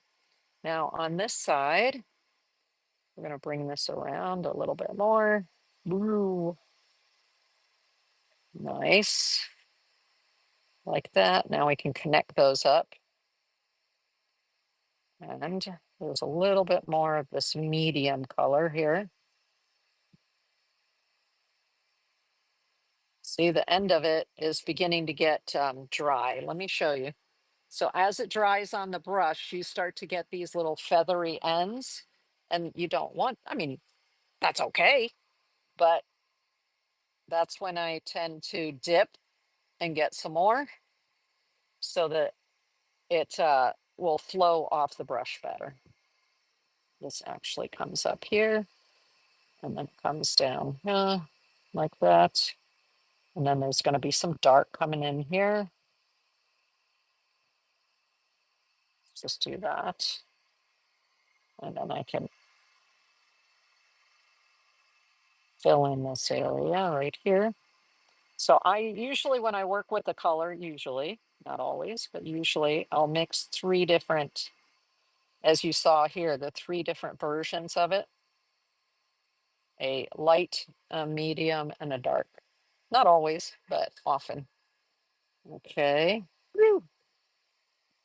Here we go. Now, if I make a mistake, quote unquote, like I just went over part of the line there, I don't have to worry about it because the nice thing about gouache is that you can paint over top. So I'll just paint over top of any, minor mistakes that I make. Not a problem at all. Okay, let's see. We've got some dark that's going to come in here. And let me just put a little bit of the medium right there. Okay, now let's bring some dark in and see. Oh, you know what? This is supposed to be medium back here. So let me bring some more medium. Hey, I'm not too worried about it. Now, because you can go over top of previous layers, with the first layer, don't stress too much. You can always come back later, add more water to this. If it's dry, that's the nice thing about traditional gouache as opposed to acrylic gouache. If you're using an acrylic gouache, once it's dry, you can't rehydrate it. But these are a traditional gouache so that once it's dry, you can rehydrate it. And it's so awesome. It's awesome. I can't tell you. It's just fantastic. Okay. There we go. We're going to come in with the dark in just a moment there. Let me see. I'm going to do this down here also. This is like the medium. These are the mandibles at the bottom, right? Oh yeah, there we go. And remember the lines I did with blue watercolor pencil. So I'm actually going over top of the lines with the gouache, and it'll just rehydrate it a little bit, which if you're using a darker color like this, it won't matter. If you were using a lighter color, it might matter. It might make a difference. Okay. Let me see. Let me do this big claw also. So I'm going to work with the middle color, and we're going to come back on with a highlight. I'm going to leave a little space in between each one of these sections because I want to come back in there in between with an orange, right in between these. If you look on here, there's an orange because the neat thing about the crab claws is they're sectioned, which I think is super cool. And so I'm going to leave a little space there to come back with orange. Okay, let's get this right here. So I'm just putting the one color in, and I'm going to come back later and put this over top of it once it's dry so you can see that. I am not going to be finishing this whole painting with you because that would take several hours. So a painting like this would probably take me, I think, 2.5, 3 hours, maybe longer. Okay, again, I'm leaving space in between for the orange. I'm covering up the line, so that blue line, because blue and orange don't like each other. They're opposite each other on the color wheel. They look phenomenal next to each other, but you don't want that blue, if you can help it, you don't want the blue pencil lines from the blue watercolor pencil to bleed up through your orange, because then it just creates a muddy looking color, because blue and orange are opposite each other on the color wheel. And so they make a very muted color when you mix them together. Okay. Oh, this is so much fun. Thanks for spending your time with me on a Sunday. I appreciate you being here.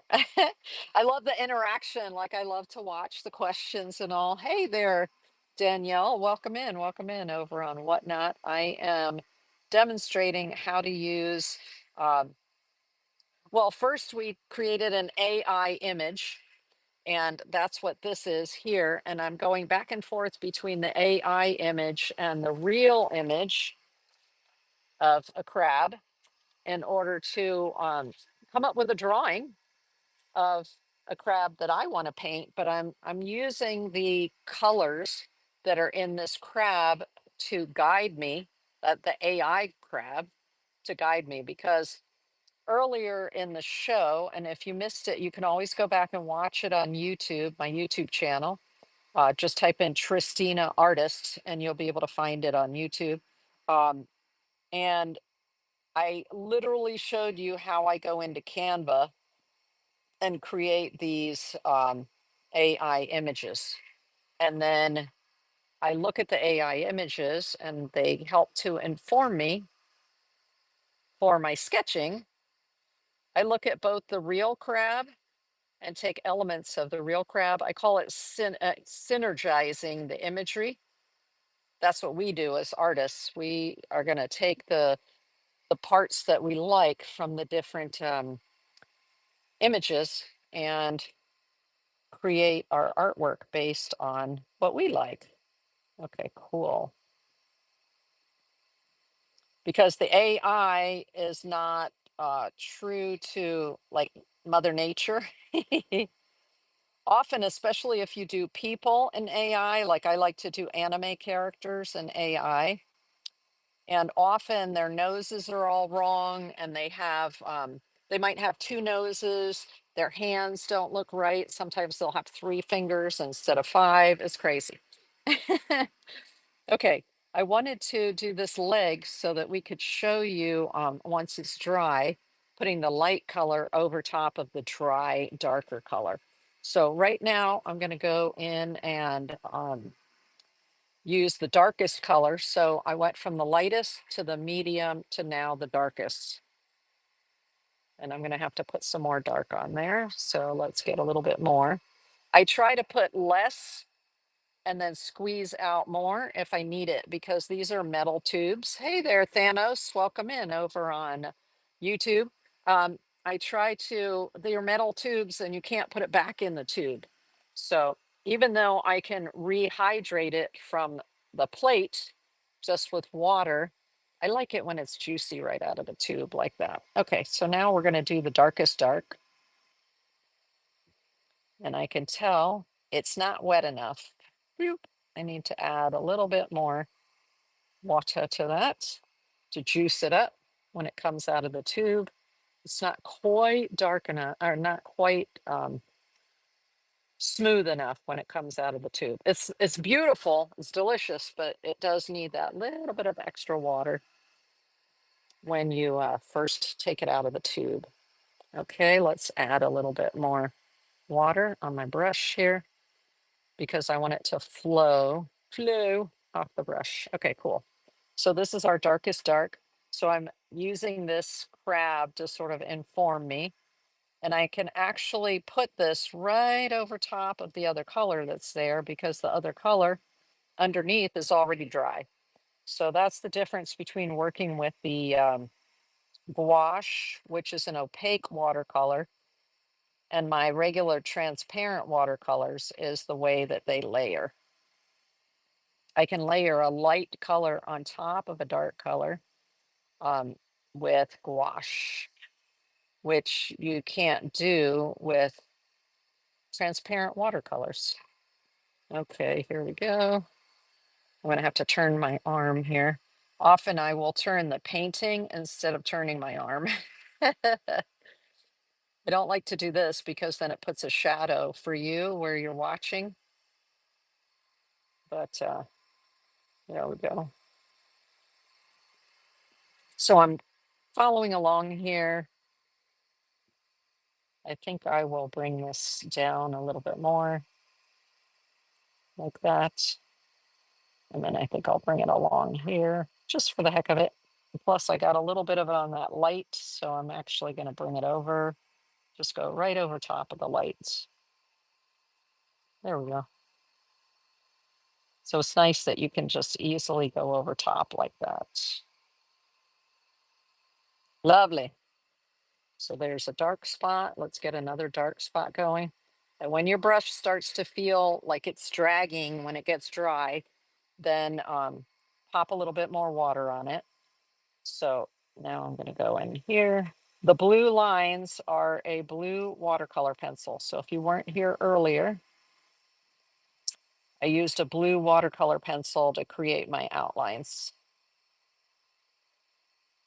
There we go. Nice. Now it's not releasing from the brush as well as I want it to. So I'm grabbing some more of the juicy paint here. There we go. Like that. Following along with my lines. There's a little bit more dark blue over here.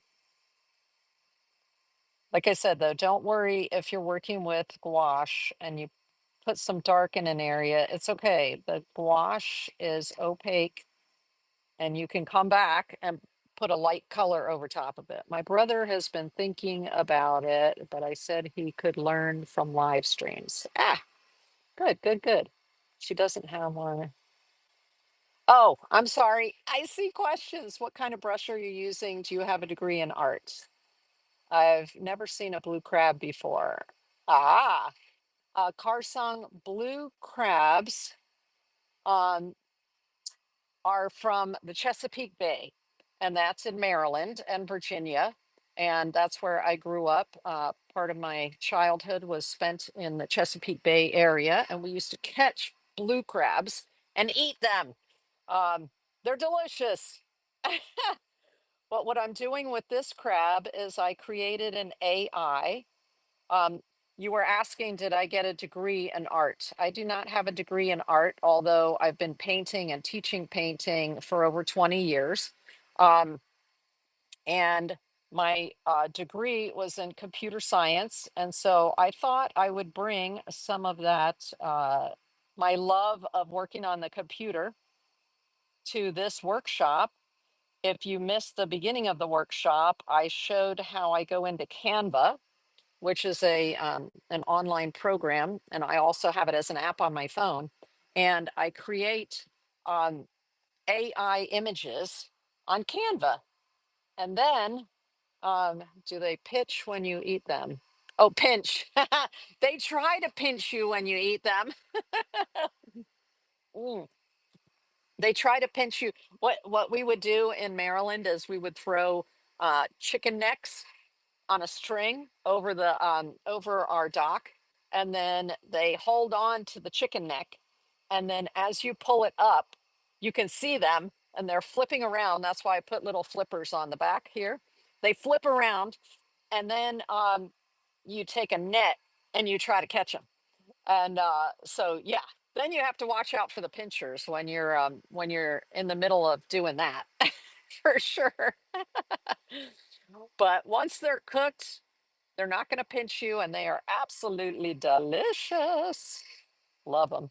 Okay, so what I'm doing now is I'm making choices to go over top of a lighter color that was there, which you absolutely can do that with the darker colors.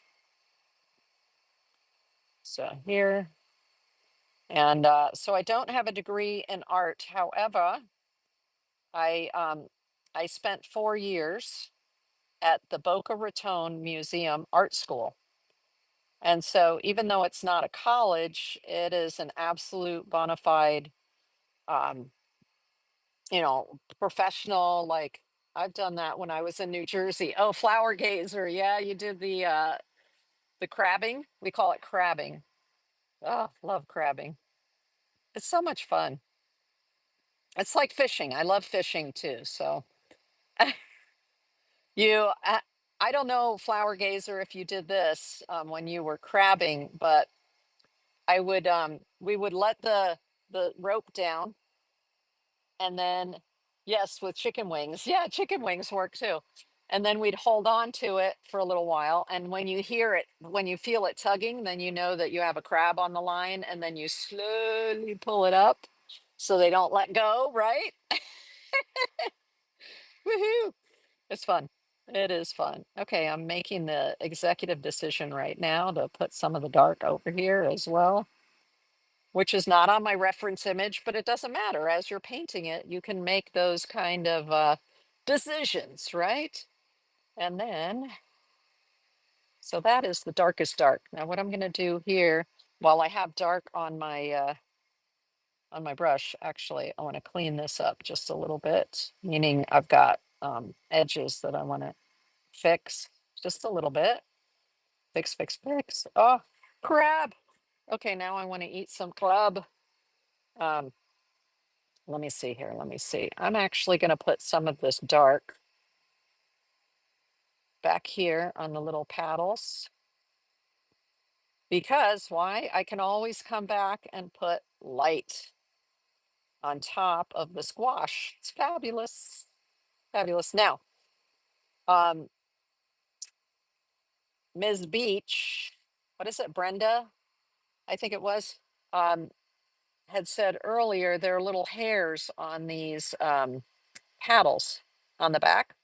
But I'm not going to put the little hairs on until later, right? Because I'm going to do the sand of the beach first, and then I'm going to put the little hairs on, aren't I? Because the little hairs will go on top of the sand. Woohoo! Okay, let's just, while we have the dark on here, I'm going to do these little paddles. I just love the little paddles on the back of the blue crab. There we go. Oh, somebody asked what this brush is. This is the Princeton Velvet Touch. And this one happens to be the number 4 because I'm working in smaller spaces. I'm usually using the number 10 when I'm doing like fluffy watercolors, that kind of thing. And then, okay, I was looking over on YouTube to see if we had any more comments, but nope. Okay, let me do this. Yeah, so I tend not to try to correct um, things that I'm doing with gouache like this. If I make a mistake, I just figure I'll be going back over top of it later with another color. It's just, it can be hard to wipe out the darkness here if you're putting a lighter color, like super light on top, like the sand or something. So I try to get this dark color. If I'm going to be putting a light color right next to it, I try to get it, somewhat the way I want it to be.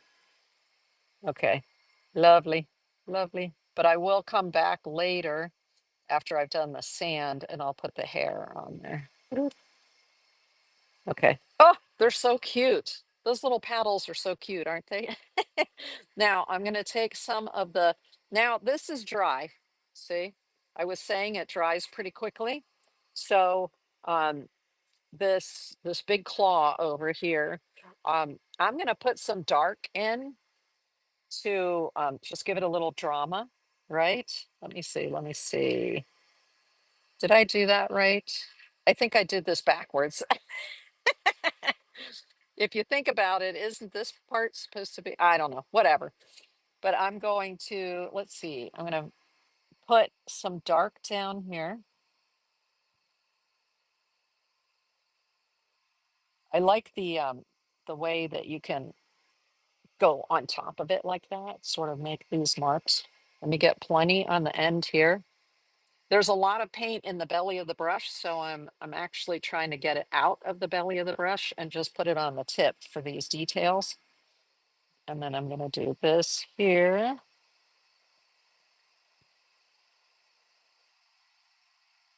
Nice. And then let's come over here and I'm going to put a little bit here. So I'm starting to put in some of the little details there. And then I'm going to put the lighter as well. So let's do the dark there. Ooh, and of course there's going to be a bunch of dark down in here, right? Closest to the crab itself. Eee. I'm actually going to make that dark right there.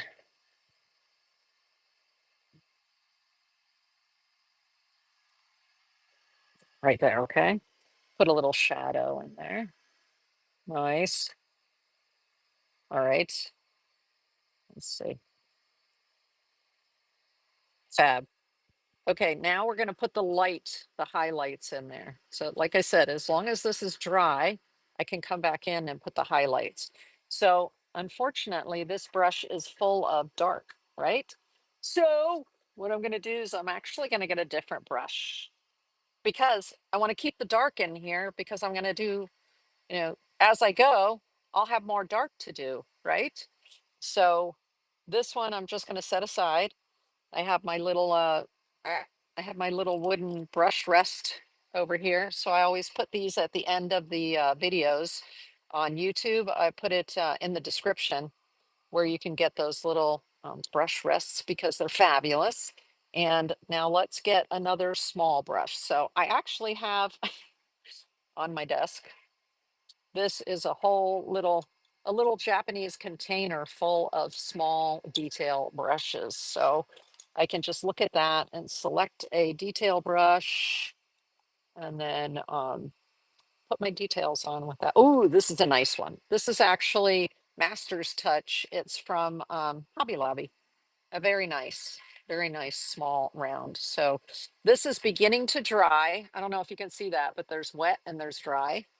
But of course, because it's traditional gouache and not acrylic gouache, I could just dip my brush in water and reactivate it. Not a problem at all. Oh, I just love that. What I hated in the beginning, now I love, is that it's rewettable. Thank you. Okay, so now I'm going to go in here and I'm going to put my highlights. Oh, So much fun. So I'm just picking that up. Let's see here. Like that. Oh, fabulous. Fabulous. Let me move it up a little bit more so you can see a little bit more. And then, whew, I'm going light and then pushing to get a broad line and then turning my brush. There we go. I can see that I got a little mark right there. So there we are. The end of it is just a little bit dry. So I just added a little bit of water. I mean, a little bit of moisture from some of the moist paint right there. Isn't that fun? Okay, I'm going to bring it up close so you can see. You see how you can do these illustrative details like that? Right over top. You can put the lighter color right over top like that. Let's do some of the orange. Orange!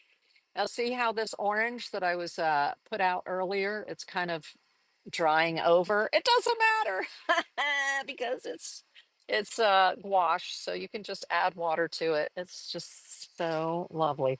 Now this one I'm not going to use for a while right now, so I'm just going to go ahead and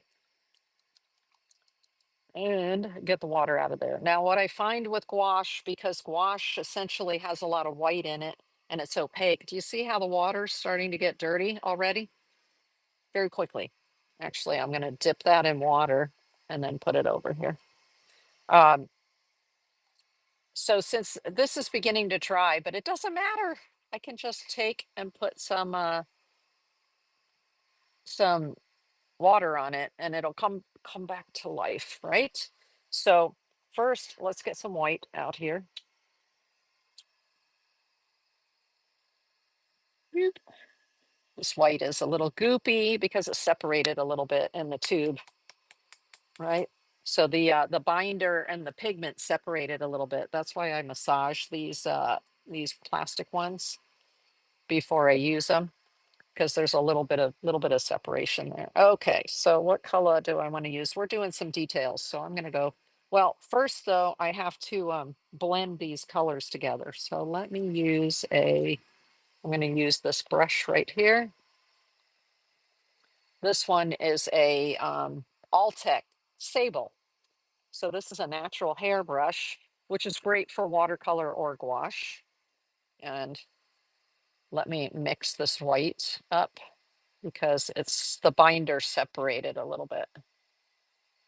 So see there, I have to make sure the binder is all in there. Nice. Fabulous. Okay, now I'm going to get this wet a little bit more and pick up some of this vermilion. Wow. These colors from Pebeo that are in these little tubes, they are just whoo, so powerful. Look at this one. That's the one we're using now, the vermilion. That is incredible. Like it just a tiny bit and it just made the color crazy. I want it to be like barely there. Just a hint of that orange. See, I'm getting kind of a peachy color. That's what I want. It's like just a very light peach, light peach, but even a lighter peach, like just an off white. No, not enough, because what you're going to find when they dry, it's a little bit darker. So you want to make it lighter than you think you're going to need. Okay. That's one of the tricks with gouache. Make it lighter than you think. You can always go back over it. There we go. That's better. So what I'm going to do here is work on this part right here. And so I'm going to put this like light color. And I like using this brush is called a bright. A bright is a short, flat brush. Okay. But it's short. The hairs are short. And so it works great for doing this kind of detail like this. So what I'm doing is I'm putting this on and then I'll go back when it's dry and I'll put on the orange there. But the interesting thing is if you look at that image, there are actually three colors of orange. There's the light, there's the mid-tone, and then there's the heavy or the dark orange. Okay, here we go. I'm trying to cover over the line. You know, some people stress over the lines showing when they do their artwork. Please don't stress over that. This is handmade art. Okay, we're doing handmade art. And so if the lines show, that's lovely. That shows what's called the hand of the artist. So do never be upset that the hand of the artist is showing, okay? That's you putting yourself into the artwork. It does not have to be perfect. It's just going to be an expression of you, okay? So no pressure. Just have fun. Painting should be fun. Even when you're doing commissions for people, you know, one of the things you need to put in your agreement or your contract with people is, look, this is your impression of whatever it is that you're painting, whether it's a wedding portrait or it's a an animal portrait. This is you as an artist. They've already looked at your work and they like your work. So you are doing the artwork in your style, okay?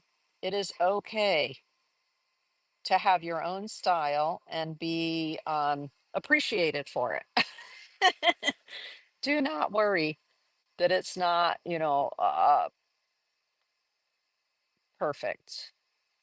It's just, it's supposed to be an expression of you. Okay, yay, that's the first color right there. And it's also over here like this. So let's bring it over here. I'm covering over that blue line as best I can. Ooh, fabulous. Now, I mentioned earlier that on the color wheel, blue and orange are opposite each other on the color wheel. So let me show you a color wheel. There it is. Actually, let me finish this first and then I'm going to show you while this dries so we can go on to it with a darker orange. Okay. Here we go. Here we go. Lovely.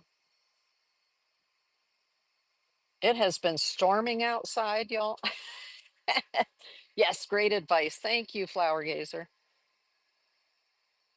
Yes. It's your art. And if somebody's attracted to your art and then they commission you, you say, look, this is going to be my interpretation of what you're looking for. Okay. You get your deposit up front and then, you know, if they don't like the artwork, you still keep the deposit. I don't know if you're familiar with that or not, but you keep the deposit because you went and you bought materials and you took your time and you created oftentimes if I'm doing something for somebody, I create a concept first. So I recently did a piece for Pebio for Earth Day. And when I made it, before I put paint, acrylic paint, this I use their Origin acrylics. Before I put the acrylics to the surface of the painting, I did a sketch and used watercolor and you know gave them an idea of what it was that I was going to do and to get their approval or their comments before actually finishing or actually taking paint and going to canvas. So that's another way that you can help to avoid those situations where somebody goes, I don't like it. It's like, well, you approved the sketch and, you know, the initial color combinations. You know, there's going to be nuance between acrylic and watercolor when you do the final watercolor, but uh, it's still like my painting was, well, I think the acrylic came out way better than the sketch, which it should, because I certainly took a lot more time on the painting than the sketch, right? Oh, I'm already loving it. What can I say? Oh my gosh, it's so fun. Now, this flat brush, I don't need. Um, let's see, can I use it somewhere else? I can use it over here, can't I? So let me use this, and I'm just going to use the corner of it here, and I'm putting it in here, and then I'm going to come back and use a darker color over top of that. But I'm going to do the initial with just using the corner. This is where using a detail brush is usually better. Okay. Now I'm going to use it on its side here. Nice. And then I'm going to put some right here in between here.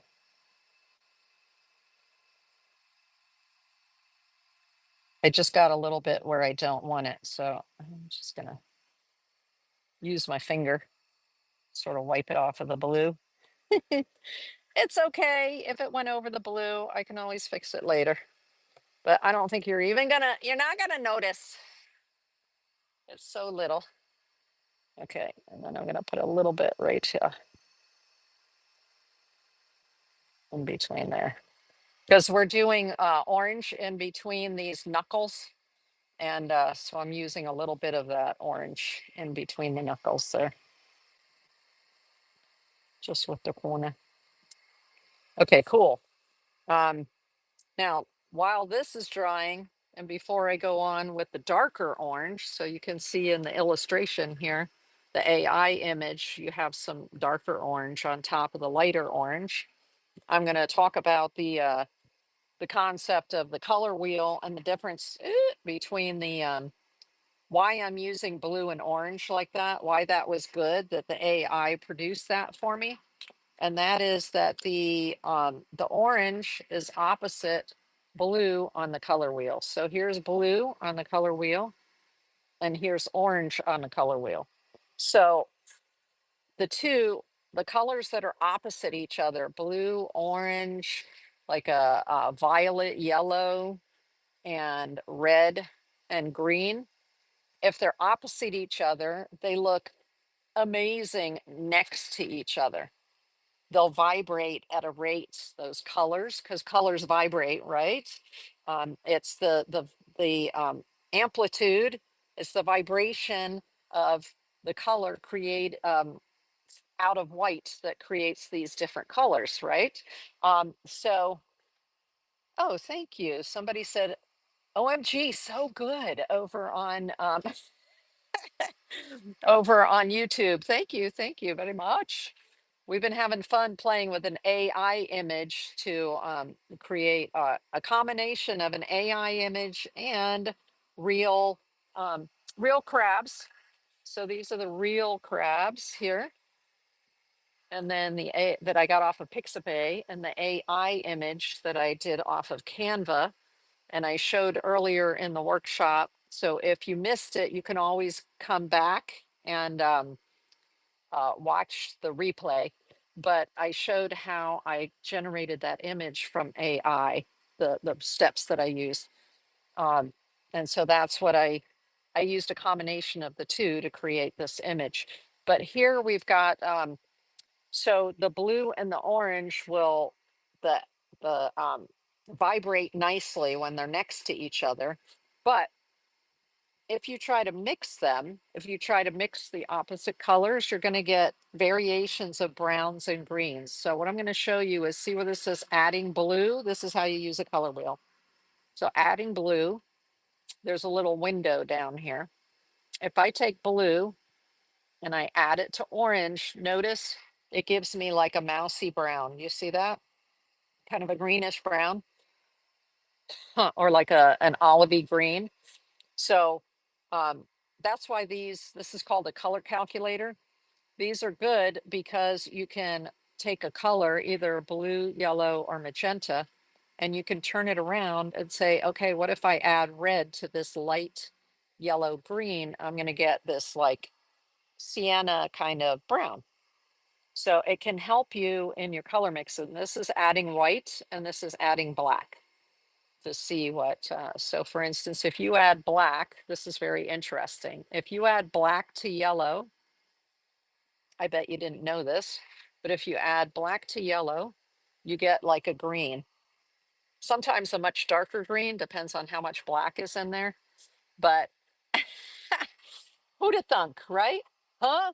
I know, Salmon's girl, right? Yellow and black, often you get green. And I love that. I love, love, love that. I like that color green. It's a very olivey green, and I mix it a lot. I like to use that as like a dark green, especially if you're doing landscapes and you want to get like these dramatic dark shadows.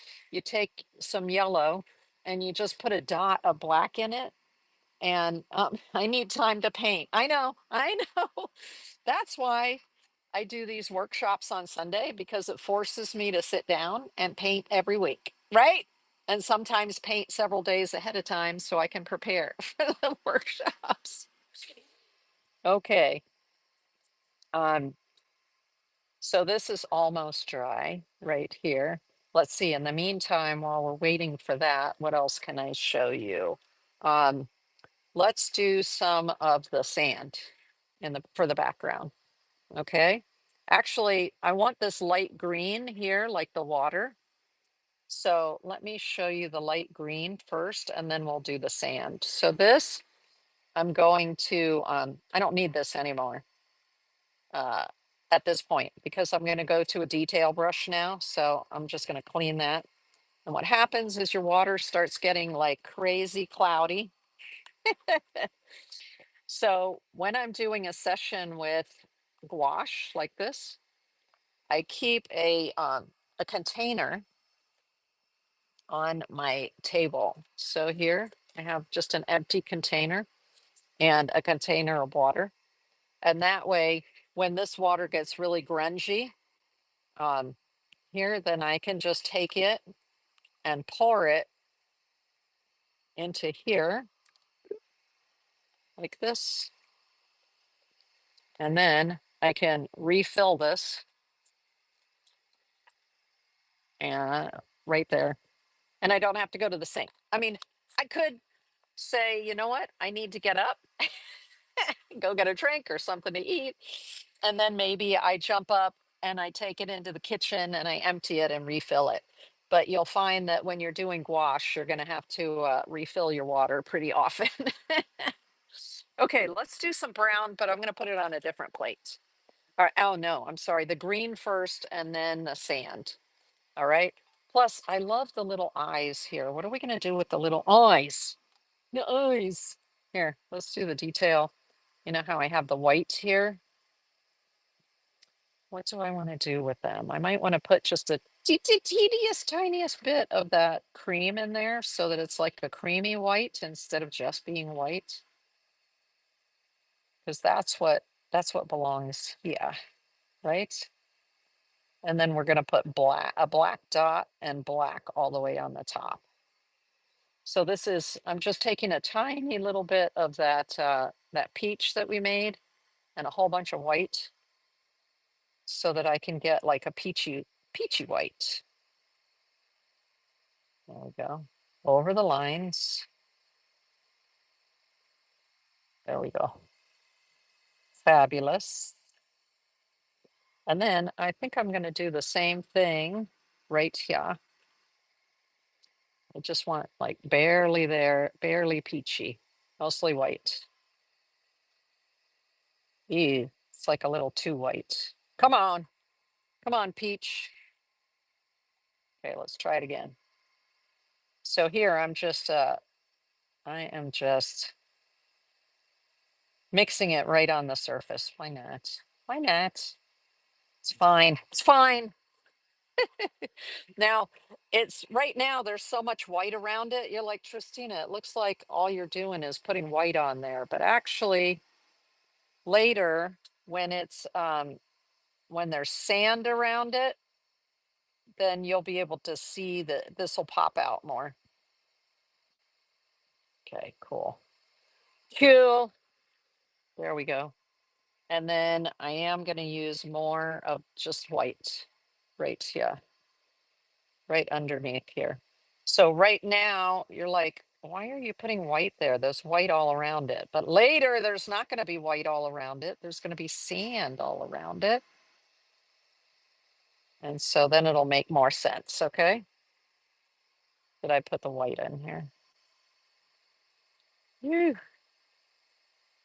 There we go. While I have it wet, I mean, I could always come back later, rehydrate the white and put it in. But while the white is wet right now, might as well use it.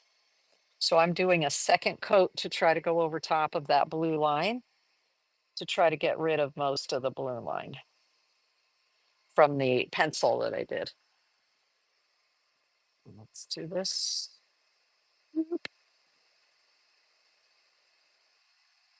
There we go. Well, it's kind of fun. That's fun. Here, I'm gonna put a little bit of white out here because there was a blue dot underneath there, and I'm like, hey, I want to get rid of that blue dot. So I just put some white over it. You see how quickly it dried to where I can put more over top? What? I know, it's crazy. It's crazy. Okay, Coolio.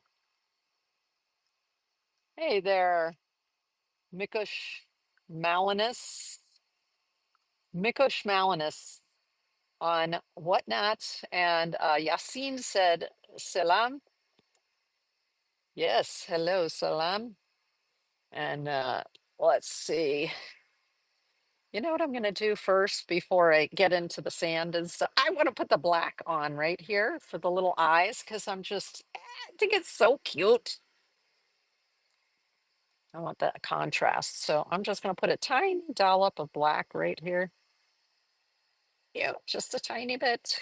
Don't need much. You probably want me to show you mixing the yellow and the black, right? So maybe when I finish using this, I'll put some yellow with it so you can see it turn green, okay? So I'm just getting a little bit on the end of this detail brush. Remember, this is the Master's Touch round, what size 1. So let's put this in. Ooh, I'm so excited. This eye is gonna look so cool. Oh, hello, Mr. Krabs. Mr. Krabs. Okay, there we go. So it goes like that. Nice.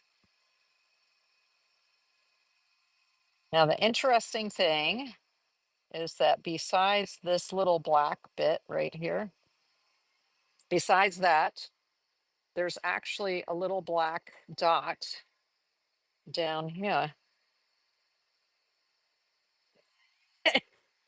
for the actual eye. I think like what goes up top here is like an antenna or something.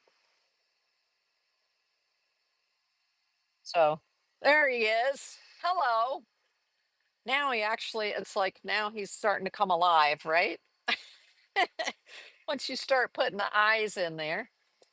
Okay, let me show you how I make that funky green color that I was showing you with the color wheel. So see, this is starting to dry. I'm just going to dunk it in periodically. I just dunk it into water and that keeps it wet. Okay, here we go. Now let me get a little bit of yellow so I can show you where I was talking about if you mix yellow together with black, you get green. So remember, lots of yellow, little bit of black. That may even be too much black. I'll show you here. You see that? So that'll probably make a dark green, but let's find out. I'm going to use this bright brush again. It's good to have these little short brushes because I'm getting water on here. What am I doing to myself? There. It was I got a drip of water and it was running a little bit, but I can fix it later. Okay, let's see what happens. Oh my gosh, let's see, let's see.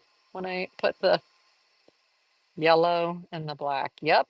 I'm getting a beautiful green. Look at this. Look at this. So imagine you were doing a landscape of some sort.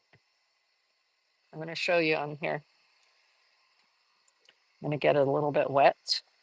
Look at this. Look at this green color. Eh, how awesome is that? And you would have never known, right? You would have never known that putting black with yellow would give you like this gorgeous, like I could just draw an olive right now. Let's just draw an olive with that, right? Let's see, if I draw the olive, it needs to go like this, and then here, so I can put a palmetto. What is that called? The little red thing that's on the top of an olive, right? Look at that, the olive green, and it was just black and yellow. It's nutso, nutso, crazy, crazy, crazy. We'll go do this. See, my brush is too dry, too dry. That's the thing with gouache, y'all. You're gonna be dipping a lot into the water to get just the right. Let's put some yellow on there to kind of give it some variation, and then I'm gonna grab some red. But wasn't that amazing? Black and yellow. Who'd have thunk? But that's where the color calculator, your color wheel comes in. I think it's important to have one and know how to use it. Okay. So now what I'm going to do, I'm going to pick up some of that pimento. Now what's going to look like a pimento? It's the vermilion, right? I'm adding some water in with it because it got dry, which is the fabulous thing about traditional gouache is you can rehydrate it. Rehydrate. Ah, it's amazing. And then what am I going to do? I'm going to come in here. Yes. Oh, yes. Olives, anybody? Martini? Martini with your olives? Oh my gosh. So fun, right? Oh, the things we learn along the way. Fabulous. Fabulous. Okay. So let me get rid of this. We're going to put the marks in over here because with all that chitter chatter, this is all dry right now. Okay. So let's go ahead and put the details in. But see, I needed to clean this brush off. Let me go ahead and you see I'm constantly wiping to get them clean. Now we're going to go to details. So I'm going to go to this number 1 brush, get it wet, rehydrate some of this, and I'm going to put it in with some of the white. So same thing here on the AI image. There are 3 versions of the red.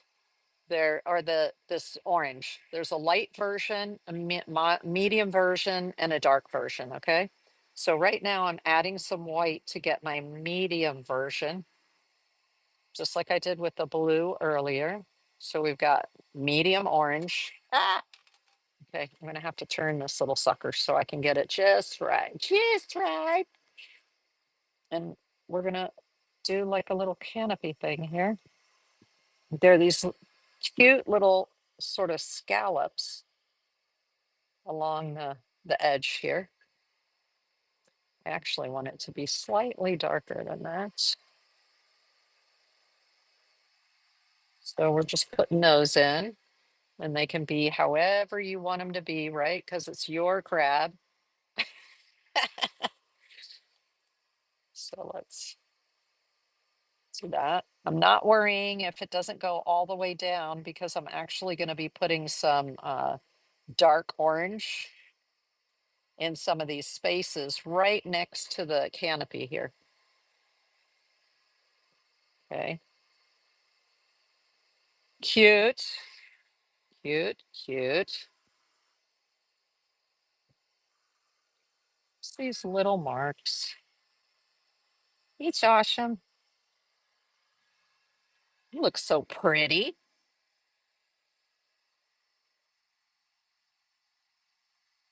And we'll just go like that.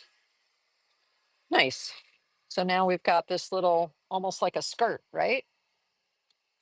Oh, yay. Somebody started following me on Instagram. Yay. Thank you. Okay, and then we have a few over here as well. So let me just put some of it over here. While I've got the color on my brush, it's starting to get dry. So I just put a little more water to get that nice consistency here. And then like that.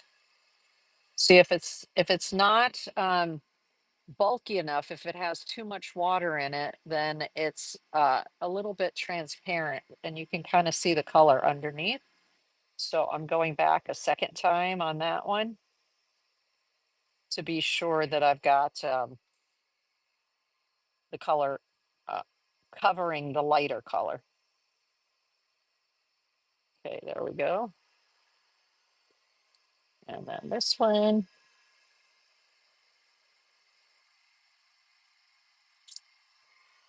Let's make that a little bit rounder, a little rounder, and rounder like that.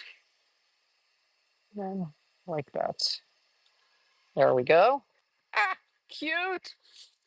Now I'm gonna put a little bit more over here just because. Got it. Nice. Now, oh, I see there's a little bit of orange right there. So actually, let me go back to that. Even though I cleaned off the brush, it's still here. So I can grab a little bit of it. And I'm gonna put it like right here. Sort of like that. Nice, right? Just to tie it together, right? Tie those colors together there. And then let's do this. Now I'm cleaning my brush so I can pick up the darkest. There, I'm going like that. I don't like my brush to be too wet or too dry. It's, it's that Goldilocks, right? It has to be just right. Okay. So I am just doing some detail right now. So I just sort of want it on the end of the tip of the brush here. And I'm going in, I'm trying to make sure I'm not sticking my hand in wet paint, right? So I'm going to put some of the dark right here. And I'm just sort of skirting the canopy there, the canopy of the crab. I don't want to get too much of it over top of the blue because what happens is the blue, um, it looks almost black when this orange goes on top of the blue. So I'm trying to avoid that. And I'm just making some marks, coming around, and just giving that little bit of extra definition. There we go. When you have too much water on it, it starts to combine with the color underneath. So I'm actually going over it a second time to get it to be darker. Nice. So now I've got a little bit of difference between those. Let me put the orange. I'm going to put the orange here. I want the orange on the very edge there. So I don't know if you can see here the detail, but there's dark right next to the canopy of the blue. So yeah, I think you can see that. And that just helps to give you that much more definition, which is that's a painting secret there, y'all. If you're putting your darkest orange next to your blue, and that just helps to make it make it vibrate and pop. Okay. And I would do the same thing. Let's just do it real quick, like over here. And then I will get to the green of the green of the ocean in the background and the sand. And then we'll be done. And then I'll have an art auction. Right now, today I had an art show that I was in. And so I have not created a giveaway today. So I do apologize, but I've been so occupied with getting ready for today's art show, live art show, that I did not get it together.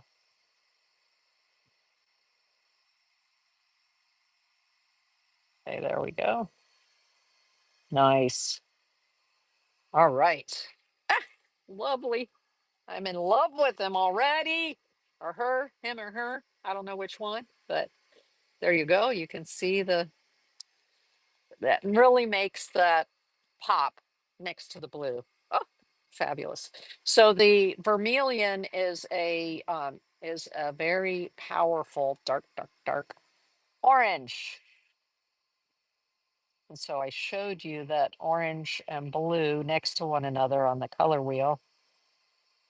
They play nicely when they're next to each other on the color wheel. You know what? I'm going to do something a little crazy, and I want to go on the eye, and I just want to put a little bit of this on the eye. I don't know why. Just it's what's speaking to me right now. Is do it, do it. I'm not going to hurt it. It's my artwork, so whatever it looks like, it looks like. There. That's kind of fun. Just trying to give a little more dimension, bring, more attention to the eye there, right? Okay. I'll bring it up closer so you can see. You can see. It just gave a little more zhuzh to the eye area, I think, instead of it being just that sort of peachy white color. Okay, let's talk about the background. And what time is it? Woo! We are running long. Well, the AI part, definitely, you know, I think it was important to share, but it definitely makes us run longer. So I'm going to skip this plate, go to another plate, and show you how I get this kind of green. Let me show you. So you see here, like this sort of sea foam green right there. So I'm going to focus on that area of the picture. And the nice thing about having the plate is you can mix it on here before you go on to your painting. Right now, I see there's a little bit of blue right here. And I'm going to be putting this green and the sand back here. I'm not going to put you through all that, but so what I want to do is I want to clean that up. And I'm going to use this blender brush that I showed you earlier. It's called the Willows Blender 3/8 inch velvet, Princeton velvet touch, and it's damp. I just got it damp and it's kind of stiff. So it lets you see how I'm using like a circular motion there? Now your cheap papers will completely fall apart when you do that, when you try to do this scrubbing. This one doesn't take very much scrubbing, but it'll take a little bit of scrubbing. Okay, this Canson XL paper. So I didn't get it all up, but I got enough of it up that when I go over top of it with these opaque colors, you're not going to see it. Okay, so that's how I fix little things like that. Like there's a little blue over here. I'll just scrubby, get it off of there so that it's just light enough. It's going to be easily covered with the other things. Okay, so let's mix a seafoam green right there. And I showed you earlier the emerald green. So let's put some of the emerald green on the plate here. Emerald green. This is probably a PG7. Let me see if it says on here. It does not. Okay, I was looking for the color number on here because emerald green is usually PG7 and it's super concentrated, the color. Oh my gosh, so concentrated. You have to just use little bits, okay? You can add a little bit more in, just use a little bit because it's super staining. It adds a lot to the color. So this color is between a green and a yellow. So like I said, I usually buy yellow in a large container like this, but for now I'm going to show you with this yellow. So I'm going to put a hunk of yellow out here and then a bunch of white. Let's shake this white again just to get it nice and mixed. Okay, let's put a bunch of white out here. There we are. So um, let me use this little brush for mixing. No, you know what? I need a little bit bigger one. A little bit bigger one. Let me see. A little bit bigger. Okay, this is a Princeton Select Angle Shader Brush, but it's got a nice stiff bristles. That's what I want for the mixing. Hey, little buddy, there's a little bug in here. Okay, so let's get a bunch of this white right here. Mixing it with water, right? Like I said, it's a little bit dry when they come out of the tube, so you have to mix it with some water. All right. And then we'll put some yellow in there. Bloop. So we get it nice and yellowed, but it's like a pale yellow. It's a citron yellow, which is a lemon yellow, right? So we added a bunch of white to get a lemon yellow. Oh, now we're going to add this green slowly. I didn't even take all of it. Okay. Oh, beautiful. See, and it's too green. I'm going to have to add some white to it. Let's add some more white to it. Remember, it's going to dry darker. Okay, it's going to dry darker. Actually, I'm going to use some more of this green because it has a bluish tint to it. And then I'll add more white. More white. Okay, now we're getting there. Lovely. You know what's great is these little plates from the, you can either get them at the dollar store, or these are from the grocery store, super cheap. So I can just mix these colors and then leave it on the plate and just rehydrate it when I want to use it again. Right? Isn't that crazy? So, mix to your heart's delight. You can always go back and rehydrate it and then continue mixing. Okay, cool. It's a little bit, it matches, for the most part, it matches this color right here. Right here. But I can see it needs a little bit more green. And for my taste, a little bit more green, just a little bit, and a bunch more white. So remember how I said that, great tip. Thank you, Flower Gazer. Um, so remember how I said you're going to need more white than you think that you do? Yeah, here we go. What I like about this particular green, the emerald green, is that it has a bluish tint to it. And so it gives you that sea foam color because of that little bit of blue. Oh, it's pretty. It's pretty. Okay, cool.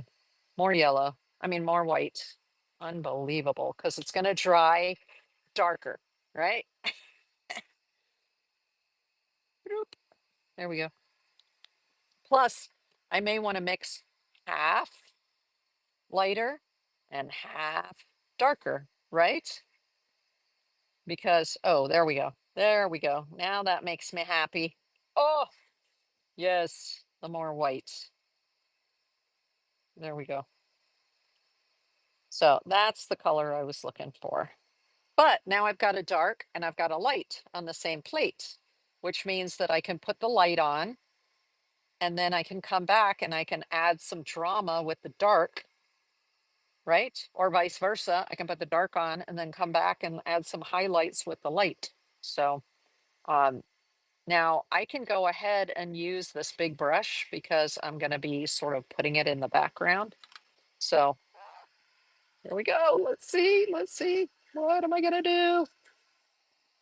I'm going to just sort of bring it like this. There we go. Oh, it's so pretty. I don't know about y'all, but it's like this light, sort of minty. Oh, so gorgeous. And I'm going to just sort of bring it like this. I want to, I'm just going to bring it all the way across. And just have like little wavy things up at the top. Now I can see it's a little bit dry on my brush here.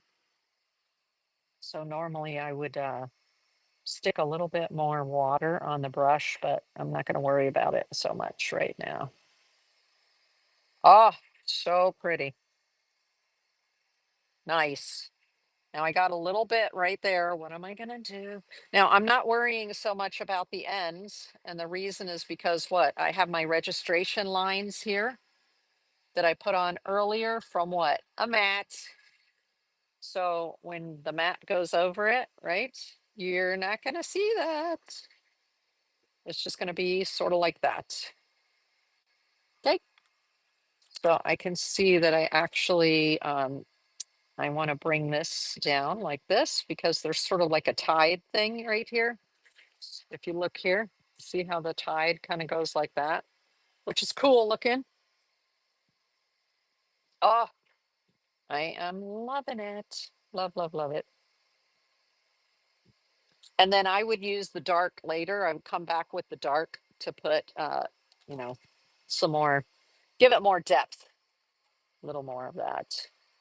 But fabulous that I can just come back and add a little, spray this with water. I can go with a little tiny spray bottle. I always keep one on my desk somewhere. So spray bottle, I would just spray it, let it sit for a minute and then rehydrate it. Ah, traditional gouache, y'all. Hated it before, love it now. Phenomenal. Okay, so that was mixing that minty green. Now let me see about mixing a sand for you so you can see how to do that. Oh, I have so much beautiful color on here. How am I going to get that off of there? Eh. Oh, I'm not putting it in the right place. Doesn't matter. There. Squeezing as much out of it there as I can. Another trick for squeezing the paint out of your brush is to use a palette knife. So, or one of my palette knives here. Come on. I saw palette knives here on the table earlier. No, I must have a palette knife. I only have a million of them on my desk. Okay. So I will just grab another one. Um, so you stick your brush like that, and then you scrape it with your palette knife, and you get a lot more out. And then the nice thing with a palette knife is you just go like that, and it comes off of the palette knife. So if I have a lot of paint in my brush, that's what I do. Go like this and get it out like that. And then take this and go like that. And I got a whole glob of paint out just by doing that. And then this, I just put in the water, wipe it off. Done. Easy peasy, lemon squeezy. Okay, I'm gonna put that in there. Uh, but I mean, it's the color. Look at the color is ridiculous, right? So once again, I'm going to go ahead And don't worry if the paint dries in the brush with the traditional gouache, because you can just get it wet and work it in your sink and it'll all come out. So not to worry, but what am I going to do? I'm going to take this, I'm going to pour it in here like that. Okay. Dirty water. And then here I have my bottle. I'll put more clean water, just like that. Now you're going to notice that I'm not filling this all the way, like all the way up to the red part. Don't do that. Just fill it enough so that the brush head and the ferrule, this metal part, go in there. Try not to get this part of your brush wet all the time, because if you do, it'll crack, it'll break, um, the coating will come off of your brushes. Just put enough water in to cover this and a little bit of your metal part, okay? So you use less water and it's better for your brushes. All right, I need another plate. So let me find another plate here. I know I have a whole bunch of plates next to me. In the other room, I have a whole bunch of them, and I brought just just a little bit there. Let me see. Let me see. Okay, okay. I know I have other plates. Come on, other plates. I've had to move things around in my studio, so they're not where they normally are. Oh, okay. No worries, because I have more right around the corner here. So I'm gonna just jump up from my seat and go grab another one. I'll show you. I have a huge pile just for this reason.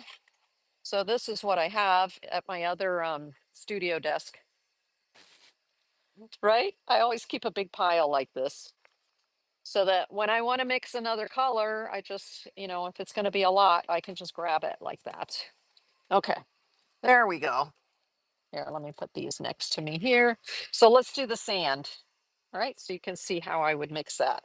Now this one, I had put some of the burnt sienna on there. So of course I'm gonna take that off of there.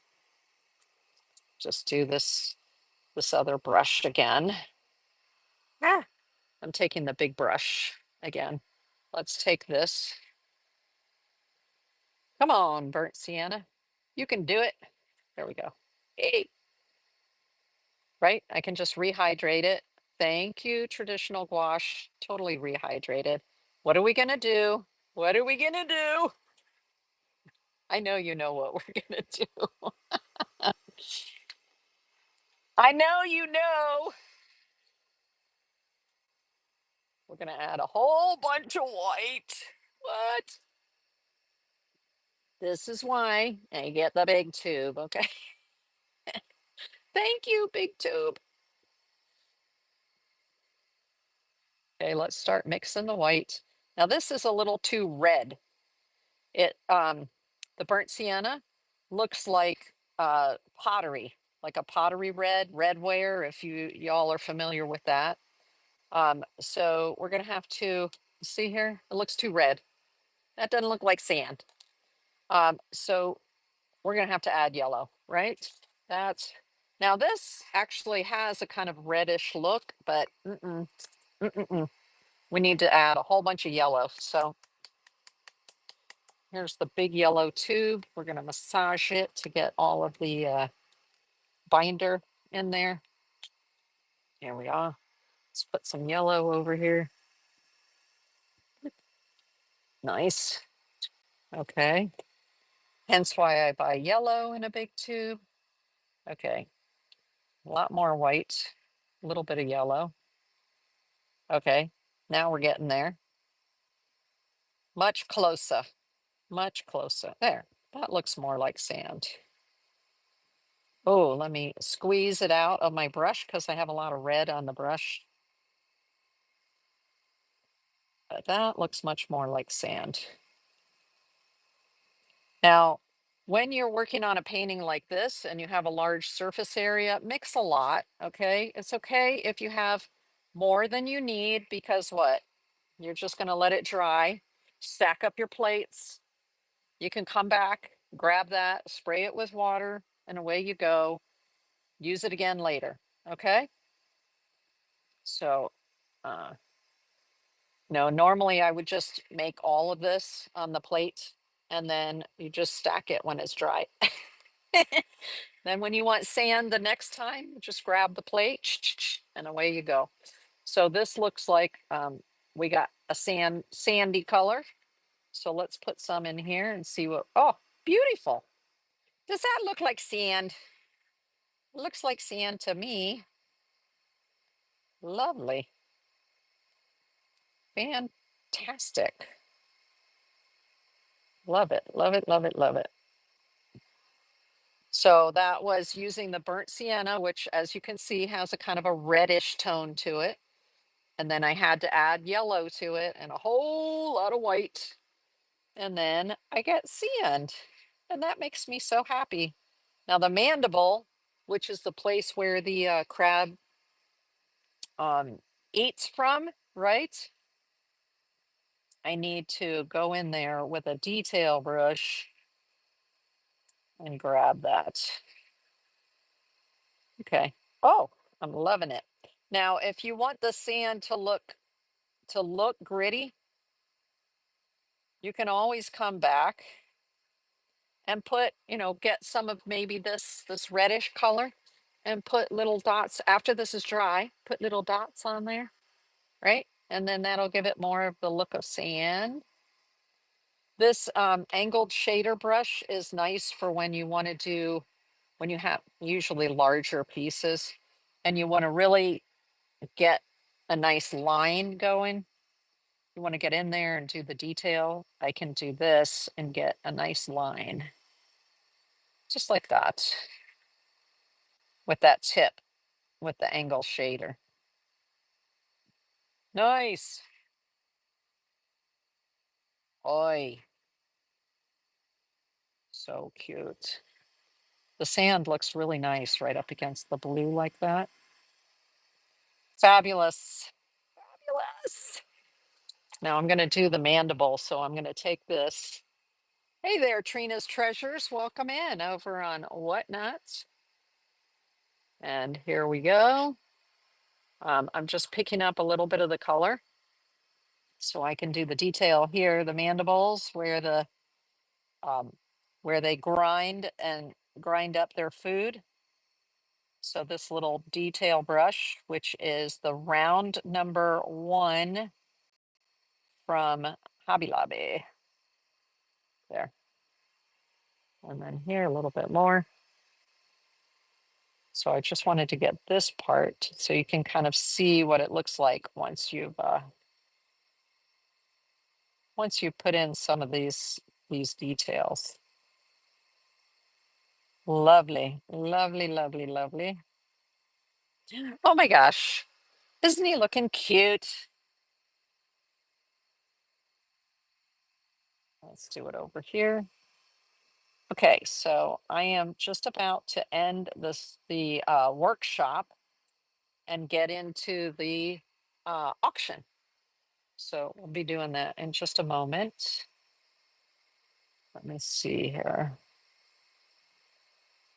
Fabulous, fabulous, fabulous, fabulous. So yes, because I'm using traditional gouache, I will be able to go back, re-wet this plate and keep putting the sand in. And then that way the sand will be the consistent color. I mean, it doesn't matter if it's a little bit different color, but at least I will have the color ready to go. Just spray with water and then I'm good to go. Isn't that cool? I hope you enjoyed that as much as I enjoyed doing it. Okay, I'm going to put this brush in here. I'm going to grab my palette knife. I'm going to clean this off. Let me move this out of the way since that paint is still wet. Ah, I'm loving it. I'm going to have so much fun finishing that. So you'll see the finished piece next week. because I finish the piece during the week generally. Not always. This week I didn't finish the pieces from last week's workshop because I had a show earlier today. And I sold some jewelry pieces that I made and one of my art pieces that I made as part of one of these workshops. Love that. Okay, there we go. So I'm getting most of the color out of there. Lovely. Put that on there. And then these can get cleaned up. That can get cleaned up later.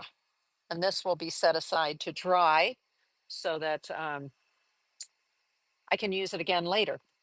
And there's the olive that I did earlier. I showed you the red and the black. I mean, sorry, the yellow and the black together. Isn't that fun? And another nice thing about gouache, and one of the reasons that illustrators like to use gouache, is it dries with a matte finish. So if I turn this toward the light, you are not going to see any shine, no shimmer. Okay. And so it makes this very easy to photograph or scan. You're not going to get reflection. And that's what illustrators want when they're doing a picture, and then it's going to be scanned and put in a book, or you make postcards, or you blow it up to whatever size and put it on a billboard, who knows. But the point being that your image is nice and matte so that it's easy to photograph. That's another one of the magics of working with gouache.